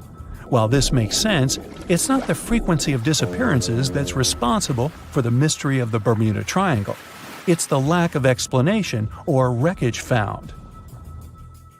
On the ocean floor, decomposing organisms let off large concentrations of methane gas that gets trapped under the water. This gas can build up until, boom, it ruptures. The gas surges up to the surface and erupts. If a ship was in the area of one of these ruptures, the water would become much less dense and cause the ship to sink rapidly and without warning. Scientists believe this could be the cause of the many disappearances in the Bermuda Triangle. While this theory makes a lot of sense, it doesn't seem too likely. The U.S. Geological Survey has stated that no large releases of gas are believed to have occurred in this area for the past 15,000 years. The ocean floor is made of rocks containing a lot of magnetite. It's more like iron. Magnetic fields react to high concentrations of magnetite on the ocean floor. which may start a sort of conflict between the two. It can often lead to various weather anomalies and, as a result, navigation issues. And, naturally, any changes in the ocean floor or the Earth's magnetic fields influence the Bermuda Triangle a lot. Since the magnetic field is constantly moving, it might be also taking the Bermuda Triangle with it. Now that people know where the triangle is, it's easy to avoid it. It supposedly moves eastward together with the magnetic poles, but scientists still can't answer where exactly it will be in a couple of years. Some people blame all the disasters on the extraterrestrial paranormal activity. Others suppose it's all about raging natural phenomena. There's another triangle in Lake Michigan. Just like the one near Bermuda, the Michigan Triangle got its shady reputation for some disappearances. The first recorded one dates back to 1679. A large vessel, one of the largest of that time, set out on an expedition, yet once it got in the sinister triangle, it never came back. Much later, an aircraft disappeared in this triangle. The skies are usually very clear there, but back in 1883, some people witnessed abnormal things in the area. Some claim to have seen large blocks of ice falling from the skies, and the crew even managed to save one as hard proof. Meanwhile, the Pacific Ocean Mystery Area is another sinister triangle. Off the south coast of Japan, not far away from Tokyo, there's a sea where plenty of ships met their doom, disappearing without a trace in these waters. They call it the Devil's Triangle. Some scientists believe the cause of anomalies is the environmental changes. Also, there's a really high concentration of methane hydrates on the bottom of the ocean in the Pacific Triangle area. You're deviating from your original course and sailing in the wrong direction. There's the Caribbean Sea near the triangle, peppered with small islands. The seafloor here isn't deep. The ship can get in shallow waters. And now the ship is stuck on a shoal, and you have no idea where you are. If this were the 21st century, the ship's captain would be able to reach the shore using GPS and other modern navigation. But the most interesting thing is that the compass would work correctly this time, since the magnetic North Pole hasn't already coincided with the true one for a long time in the territory of the Bermuda Triangle. The agonic line is somewhere far away from here. There are no problems with navigation now, but for some reason, this is where ships disappear. In fact, not just here. Throughout the Atlantic Ocean, there are places where many more ships were gone. The Bermuda Triangle is not even in the top 10 of such places. One of the main reasons why many ships are lost here is that one of the most popular shipping routes in the Atlantic passes through the Bermuda Triangle. And the more ships in one place, the more shipwrecks. Simple probability. Then, it just starts getting weird. Other theories say that there's a space-time rift in this region. Ships and planes fall into this rift and end up in the past or the future. But for some reason, there's not a single proof of this myth. There's no reason to think that the rift is hidden somewhere here.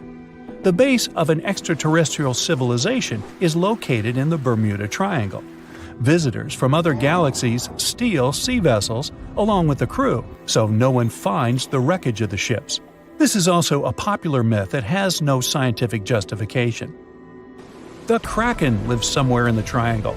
It's a huge squid that sinks ships and also is a legend that sailors tell each other. However, gigantic squids live in the depths of the ocean. They can grow to the size of half a train car, but no cases have ever been recorded where they sunk a large vessel.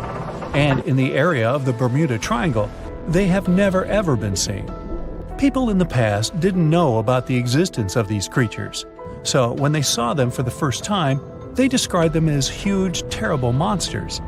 Giant squids are some of the most elusive creatures on Earth, and scientists had to use sonar equipment to find them.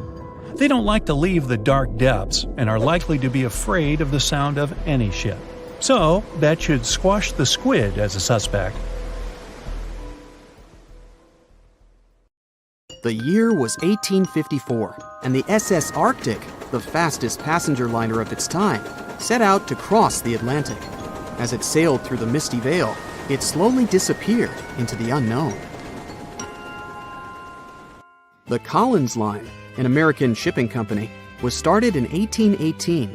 and only began seriously trading in the transatlantic by 1835.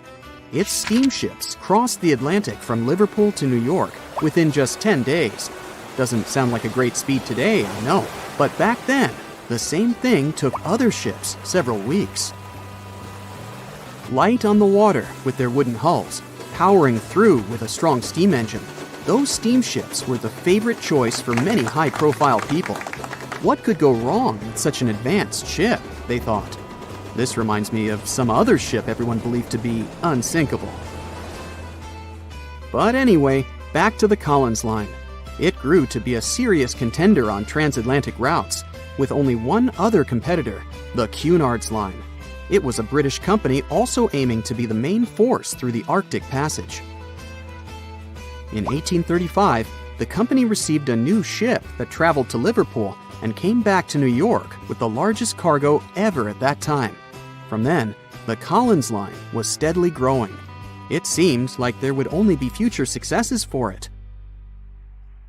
Unfortunately, their lavish ships became costly to run with the amount of coal used. Massive power along with weak wooden hulls meant they needed many repairs after each voyage.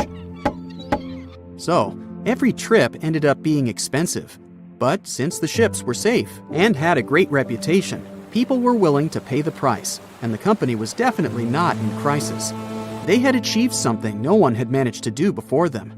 Like I told you, their ships crossed the Atlantic in a whopping 10 days, and Edward Collins, the owner, was very determined to maintain the pace. Their 5 ships easily outran the Cunard's Line of only 3. With this great praise, it provided more attention. Though the Cunard's ships were slower with their iron hulls, they believed there was still profit, regardless of how slowly they sailed. Among Collins' ships, the Arctic, the third of them to be launched, was the largest, reaching 284 feet long, with 2 side-lever steam engines, each with 1,000 horsepower. The paddle wheels made 16 revolutions a minute when at full speed. At the time of its launch, the press called it the most stupendous vessel ever constructed in the United States. But glamour and fame couldn't avoid what would come next. On the 27th of September, the Arctic was on its journey from Liverpool to New York, continuing a speed pace through the thick fog. It's possible that by that moment, after 4 years of record-breaking trips, the crew became overconfident with their sailing and the ship. Going only 50 miles from Newfoundland, they carelessly continued through the fog with no radio contact, sonar, or any other form of identifying objects, equipped only with Morse code. A smaller ship, the SS Vesta, which operated as a fishing vessel, often worked around Newfoundland. It was passing through the same path as the Arctic and crashed into its side. Shocked by the collision, the captain of the Arctic offered help to the much smaller Vesta, but it was soon clear that the damage that seemed minor on the Arctic was far worse. Beneath the waterline, a hole was letting water into the hull. The cost of the much faster wooden hull now seemed less valuable.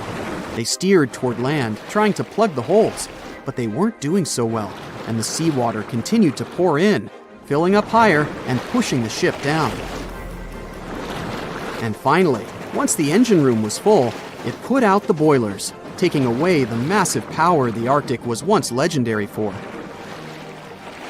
They moved slowly until coming to a complete stop. The ship continued to sink, and the order was to abandon it. At the time, maritime law allowed for the Arctic to carry only 6 lifeboats, only capable of saving 180 people. The crew and some of the passengers managed to push their way aboard and took most of the seats on those boats. Things were pretty wild, and everyone forgot about their manners, not letting the ladies and the youngest ones board first. It took 4 hours for the Arctic to sink. 150 crew and 250 passengers were on board. Those that weren't able to find a lifeboat made a desperate attempt to build their own rafts from parts of the ship. 2 days later, only 3 boats made it safely to the shore. The other 3 were never found. Believe it or not, the rescue party also saved some people that had been clinging to the wreckage for 2 days. Unlike the crew, the captain went down with the Arctic, but amazingly survived. He would be only one of 85 people that made it, out of the 400 on board. When the news arrived 2 weeks later, the public responded with great sadness to the losses. Great anger soon followed towards the poor safety measures in the crew. The press published demands to change the laws for more lifeboats. It only made sense to have enough for every person on board a ship. But they ignored those requests. This neglect would lead to more disasters in the future. Enough lifeboats would only come into maritime law some 60 years later, after the disaster of the Titanic. Edward Cullen's wife and 2 children were also aboard the ship and didn't return. He was heartbroken, but didn't stop running his business. The Collins line still had a reputation to uphold, the biggest, fastest, and most luxurious on the Atlantic. Edward Collins would now build an even better ship than any other. It was named the Adriatic, and it was the largest ship in the world, 354 feet long. With 2 alternating steam engines that had never been built of this size. These steam engines at the time were at the height of engineering, though today you can only see them in models and toys. With the new addition of 2 masts, the Adriatic would also be able to sail if needed. Luckily, they made some lessons from the disaster of the Arctic. But before their new ship, the Adriatic, was built, another disaster had occurred. The sister ship of the Arctic had also sunk. They believed this second ship was desperate to stay in front of the Cunard's line and hit an iceberg somewhere during the race. This weird contest took the lives of 141 people. The desperation of Collins and his weakly built hulls pushed the company towards bankruptcy in 1858. The newly built Adriatic, costing over $1 million, had only made 1 voyage in the end. And even that voyage was considered a disaster. The ship collided with a tugboat. It still managed to finish its maiden voyage at a suitable time. After the company had gone bankrupt, they had to sell the ship for only $50,000. They removed the great giant engines, replacing them with only sails. Although it was once the greatest ship on the high seas, it was only 30 years later until it was abandoned, labeled irreparable, and anchored in a river. The other remaining ships were also sold and only used for parts. Edward Collins left the industry altogether, seeking work on dry land instead. As the Collins line was no longer in the mix, the Cunards would grow in strength. Without competition, they would win the Blue Riband for the next 30 years, and 180 years later, after producing hundreds of ships. They still have a constant presence on the seas as they provide transatlantic crossings, world voyages, and leisure cruises. To this day, the Cunard line is the only one to run ships between Europe and America, and it's great proof that it's not always the fastest that's the best. The Megalodon was the biggest shark to ever live. Not only that, it's one of the biggest fish and the largest predator in Earth's history. They've been known to reach lengths of up to a whopping 70 feet. That's over 3 times longer than the biggest great white shark on record. The females have also been found to be around twice the size of the males. The Megalodon could swallow a small car without it even touching its teeth, if cars had been around then. Its teeth could grow to over 7 inches long. It looks like we're going to need a bigger boat, and best make it steel-plated, as this shark can easily gnaw its way through ships. The underwater terror could bite a ship clean in half, with the highest bite force ever calculated for any animal, living or extinct. The force of its ferocious bite was up to 40,000 pounds. That's around 108,000 times the strength of a human's and 10 times the force of a modern crocodile's bite. Its chomp is so strong that it makes the T-Rex's bite look about as powerful as my granny's after she's taken her dentures out. In fact, the Meg was so big and powerful that it had no natural predators. It was the uncrowned king of the seas, swimming freely from ocean to ocean. This cosmopolitan creature was found all over the world, from America to Europe and Australia to Japan, assuming there were countries back then. Meg fossils have been found on every continent except Antarctica. Everybody skips Antarctica. Science tells us that the Megalodon went extinct over 3.6 million years ago. But could they still be alive at the deepest depths of the ocean? Only around 80% of the ocean has been explored, and its deepest point, the Mariana Trench, is over 7 miles down. So who knows what's lurking at the bottom?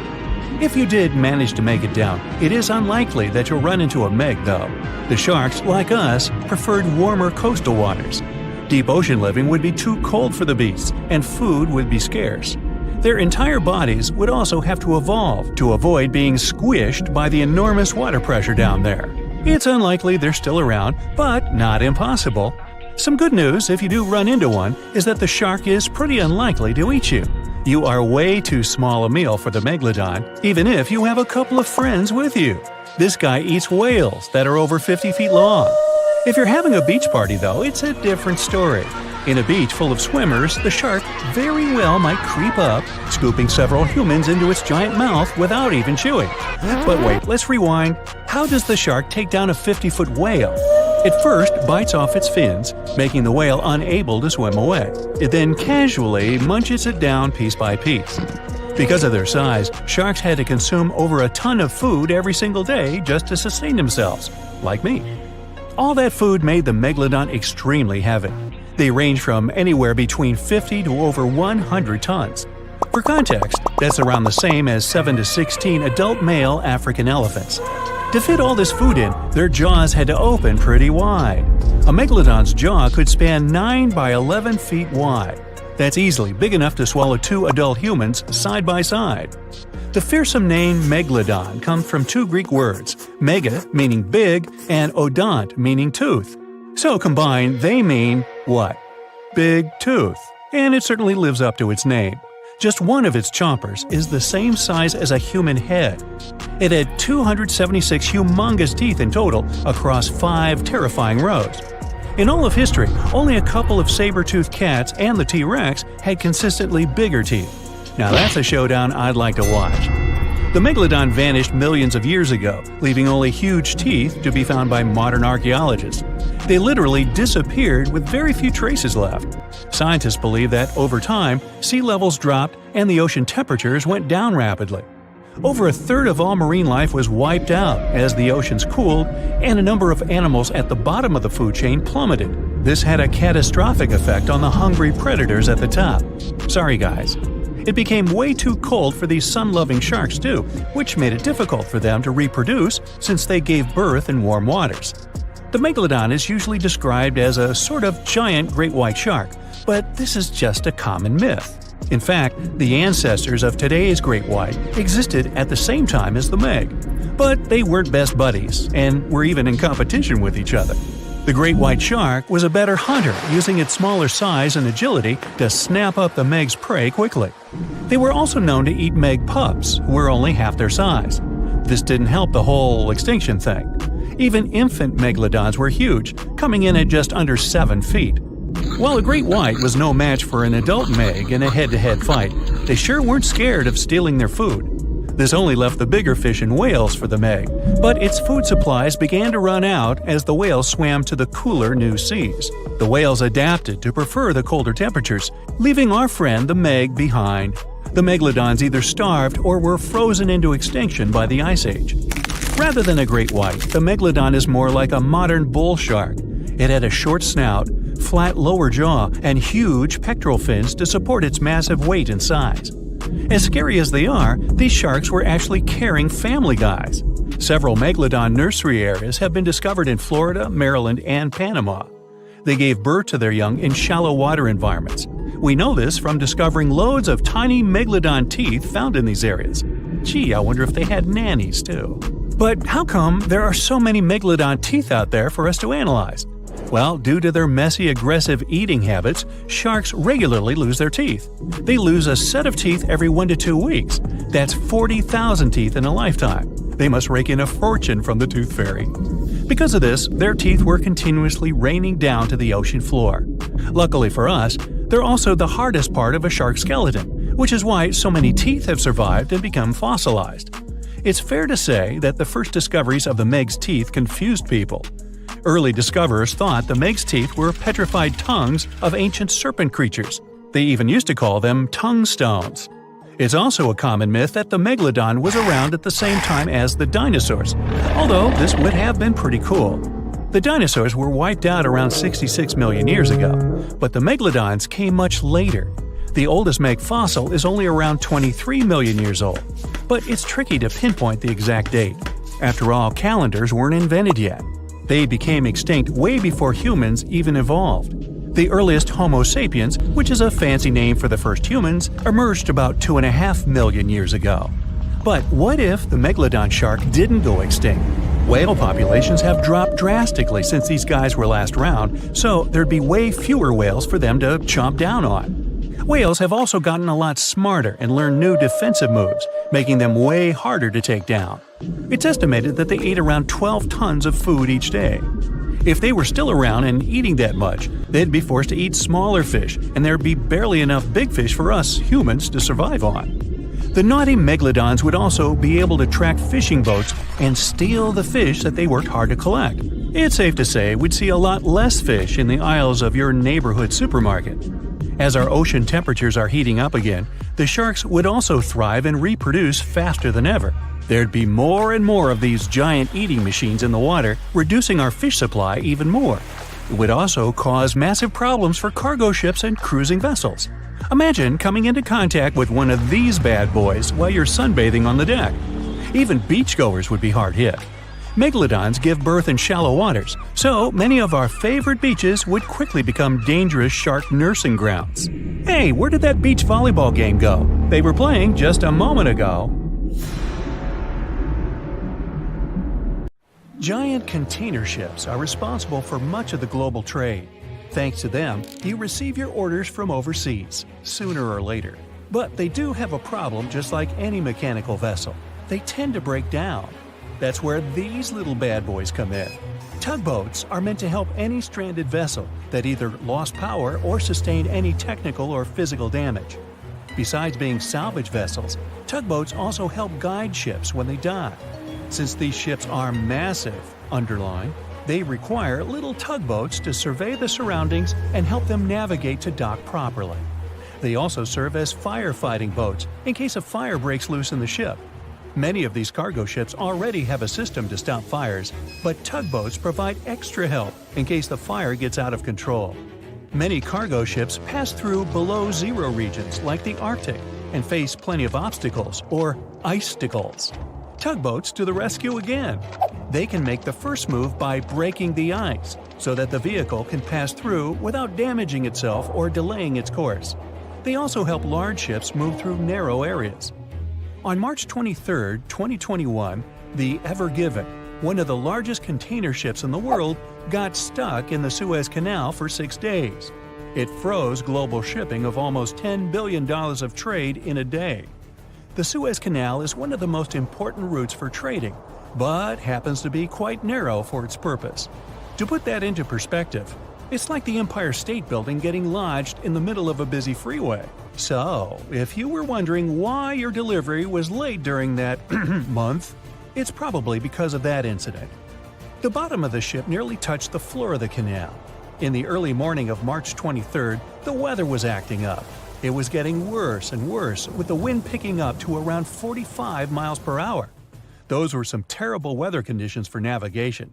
That should have been the first red flag, but the Canal Authority didn't have a system for monitoring weather conditions or warning ships about them. The captain, Krishnan Kantavel, ignored the signs and decided just to go with it, not knowing the perils and the consequences ahead. The Egyptian pilots that were assisting with the navigation failed to provide proper instructions. As a result, the ship became jammed diagonally, essentially blocking the whole canal. The canal authorities didn't provide tugboats for some reason, which is why it was stuck for 6 days. Things were so bad, they had to bring excavation diggers to remove some land for the ship to properly turn back to normal. So, these little tuggers are really important for world trading to work. The vessels are getting bigger and bigger, with the world depending on import and export more than ever. They're built for going long distances rather than maneuvering in tight spaces and corners. The tugboats are surrounded by a material that won't scratch or damage the vessel, kind of like bumper cars at the carnival. They can either push or pull. But one thing's for sure, more than one is needed to help a ship get back on its aquatic feet. Ships don't have a lot of water passing over the rudder for them to turn quickly, and they risk damaging the engine if they push it too hard. They can either tow it directly or indirectly. The tug is pulling the vessel either in front of it or from side to side. They can also push it from one side to another. These tiny boats are like ants compared to giant ships. Their success secret is that they're floating on the water, which means there's no solid foundation for them to struggle. As a result, pushing and pulling is easy. Many newer tugboats have 2 large diesel-powered engines. There are also some electric models which are good for the environment and still do their job well. Shipping boats in general are better for the environment than trucks and planes, but are slower. Shipping vessels mainly carry food, clothing, electronics, furniture, and my stuff. The biggest ship can carry the Eiffel Tower on its back like it's no big deal, although getting it over to the ship would be. They're 1,000 times more powerful than a regular car. If all the containers in the world were arranged in a pile, it would cover half the planet. If you ever walked on a beach in the 90s and saw what appeared to be a rubber ducky, you weren't dreaming.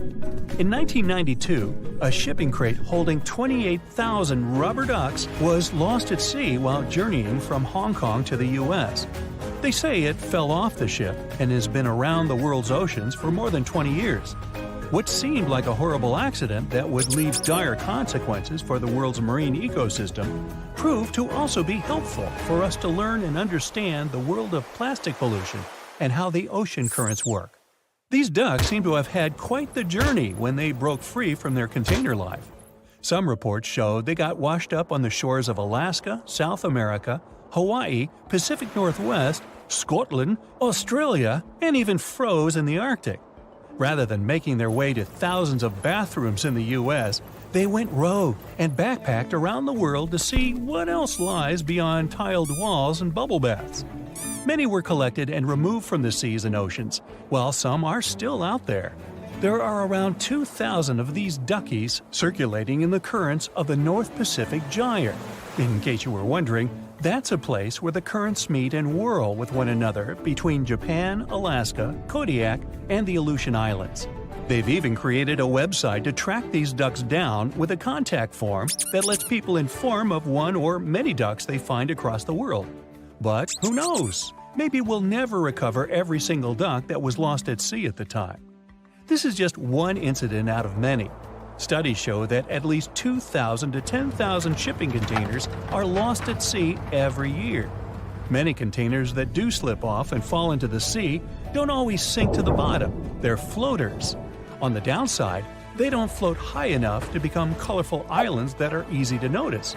They float like icebergs, with just the top of the container showing, which means that any passing ship or boat won't see it from above. If they pass through it, then significant damage can happen to the ship. They can't stay floating forever, so they end up sinking after many days of being suspended in the open water. Some people have even seen shipping containers washed up on shore after being stranded at sea. These bad boys have been made to last for a very long time. If you take proper care of them, the life expectancy of each container can stretch for more than 20 years. It's pretty amazing that they travel all over the world and are filled and refilled with new items many times. They go through all sorts of weather conditions and have to survive in different climates. Many modern houses are made out of retired shipping containers designed with a nice aesthetic touch. Shipping container houses provide the exact same living conditions, except they look cool. Besides looking cool, they're economically friendly compared to regular houses. You can save plenty of money with the structure pretty much halfway done. All that's needed is just a little foundation and a few adjustments here and there, and boom, you've got yourself a house. You're also doing the world a favor by contributing to the environment. Those homes are recycled containers that have just been refurbished and polished for anyone to live in. They're good enough to live in freezing conditions and scorching weather. The industry is booming, so you can have your new home delivered to you within 10 weeks. You can customize it before they build it for you. It's easy to transport since it's not heavy, it's just bulky. you can predict your cost without the surprise payments that might follow. Many of these containers start their journey in a steel yard and travel all over the world. And in the end, they retire in a nice piece of land and host families that will get to be a part of their history. Wow, I can hardly contain myself. Ships and planes disappearing without a trace. Passengers never seen or heard from again. Reports of strange lights in the sky. No, these aren't scenes from an upcoming Hollywood blockbuster, but some of the strange occurrences reported for over a century in an area ominously dubbed the Graveyard of Lake Ontario, also referred to as Canada's Bermuda Triangle, or the Marysburg Vortex. It stretches across a portion of Lake Ontario from Kingston to Prince Edward County in Canada, and down to Oswego, New York in the US. The tales about this area can be as chilling as the frigid lake water on which they took place. The most unsettling story involves the schooner called the Bavaria. It was 1889, and the ship was being towed across the lake. Rough waters severed the tow rope, and the Bavaria floated away. Luckily, the schooner was later found safe and fully intact. But there was one thing missing: the crew! Not a single person was found on board. What makes the story even more bizarre is that the dinner table was set, a loaf of bread was discovered, freshly baked, and the captain's money and his papers were fully accounted for. There was even a pet canary happily chirping away, as if nothing was amiss. What happened to the crew? We may never know. And this was not a unique incident. Just over a decade later, in 1900, 3 ships, the Annie Minnis, the Picton, and the Acacia, were sailing across the lake. But only 2 would make it to their final destination. The third one, the Picton, was speeding ahead of the others when it simply vanished. According to a cook on the Annie Minnis, "We were well out into the lake and making good time when all of a sudden we saw the Picton's topsails coming off, and then her lower sails settled, and then, while we stood and watched, the Picton just disappeared." It's possible that the ship sank, as there was some wreckage later seen in the water, but the ship itself was never found, and none of its crew ever located. A few weeks later, a bottle with a note inside was discovered in Sackett's Harbor, New York. The note was from Captain Sidley of the Picton. "Have lashed Vesey to me with heaving line, so that we will be found together." Vesey was the captain's 12-year-old son. The note creates more questions than answers. If the witnesses were correct, the ship's disappearance was quite quick. When did Captain Sidley know he was in danger? Why not signal for help if he had any warning? And when did he have time to write a note, bottle it, and tie himself to his son? It truly is a mystery.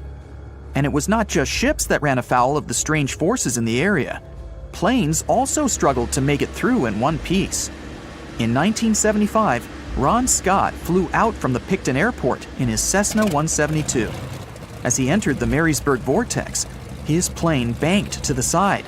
For several seconds, he was unable to right the plane, but once he did, the same force banked him to the other side. Again, he was stuck there for a few seconds, unable to control his plane. A skilled pilot, he had never experienced anything like it before. He was certainly luckier than Royal Canadian Air Force pilot Barry Allen Newman. Newman was at the same spot back in 1952, when he lost control of his jet and crashed into the lake. To this day, his body has not been found. In total, over 270 ships and at least 40 planes have met a tragic end in this area. And adding to the mystery, sometimes people report a series of bright lights or orbs, or a dark ship hovering in the sky. These are even harder to explain. Witnesses willing to report them are adamant they are true. Sid Wells said he watched a strange shape like a multifaceted diamond slowly spinning in the sky, and then it just disappeared. Others claim to have seen it too. Of course, the Marysburg Vortex is just one of several places around the world known as vile vortices, a term coined by biologist and writer Ivan T. Sanderson. He discovered 12 other equally spaced areas on the surface of Earth where funny things happen. The best known of these, of course, is the dreaded Bermuda Triangle. Situated in the Atlantic Ocean between Bermuda, Florida, and Puerto Rico, it has been blamed for the disappearance of thousands of people. They went in, on boats or in planes, but they never came out. Even the explorer Christopher Columbus experienced the mystery of the Bermuda Triangle during his first voyage to America in 1492. He said the compasses pointed in the wrong direction, the sea levels seemed to change dramatically, and he even spotted strange lights in the sky. In 1918, the USS Cyclops, which was one of the US Navy's biggest fuel ships, disappeared there. Since the 309 crew members were declared lost at sea when the Cyclops vanished, it's seen as the largest loss of life in the history of the US Navy in a single incident. At the time, the weather was good. The one message sent that day from the ship indicated no issues or concerns, and a distress signal was never sent. A thorough naval investigation followed. Its conclusion? Many theories have been advanced, but none that satisfactorily accounts for the ship's disappearance. In other words, the investigators were stumped. There's also the Dragon's Triangle, located in the Pacific Ocean. The most disturbing story involves a group of Japanese vessels that disappeared in the 1950s. When researchers were sent to investigate what happened, they too disappeared. In each case, it's impossible to truly know what occurred, and it's easy to get caught up in stories of giant sea monsters lurking beneath the waves. Who doesn't like a good scare? And Sanderson was willing to accept the possibility of such stories being true. He believed the vile vortices that he studied could be explained by anything from a wrinkle in the space-time continuum to magnetic abnormalities to underwater people. Of course, Sanderson was not only a huge fan of strange places, he also wrote about strange creatures like Bigfoot and the Loch Ness Monster. His skills as an impartial scientist are questionable, though. In 1948, he claimed that some 3-toed footprints found at Clearwater Beach in Florida were proof of 15-foot-tall penguins, arguing that they were impossible to fake. In 1988, Tony Singerini revealed that he and his friend, attaching some cast-iron feet to his high-top sneakers, were behind the giant penguin hoax. So maybe Sanderson isn't the most reliable source after all, but there are also some very compelling and wholly natural explanations. Let's look specifically at the Marysburg Vortex. It's entirely possible that ships like the Bavaria and the Picton were done in by a mix of bad luck and bad weather. Unsettled weather is certainly not uncommon on Lake Ontario, and flash storms on the open water can prove dangerous to the most skilled sailor. And even today, with advances in weather forecasting, we get it wrong all the time. Back then, there was no way to predict that a storm was just around the corner. And the weather was just one issue. Historian Mark Seguin said that the area was always known to be dangerous, as the lakebed quickly becomes shallow along the eastern shore. There are also small rocky islands and shoals scattered throughout the area, making sailing a risky venture, especially for larger vessels or those weighed down by heavy cargo. By the mid-20th century, modern weather forecasting and improved shipbuilding alleviated most of the hazards of the Great Lakes shipping, resulting in fewer losses. The last major shipwreck in any of the Great Lakes was that of the SS Edmund Fitzgerald, which sank off the coast of Lake Superior in 1975, with 29 crew members going down with it. It seems the vortex is no match for human progress. And as for lights or images in the sky, in most cases, it's the result of an interesting phenomenon called thermal or temperature inversion. When this happens, a layer of warm air becomes trapped under cold air. This can result in mirages or reflections. So, a light on the ground that is miles away can be reflected in the sky, giving the impression of a flying object. Other parts of the mystery may be solved with a little time. Lake Ontario's freshwater and frigid temperatures help preserve the ships and planes that came to rest there. As divers and researchers continue to explore the area,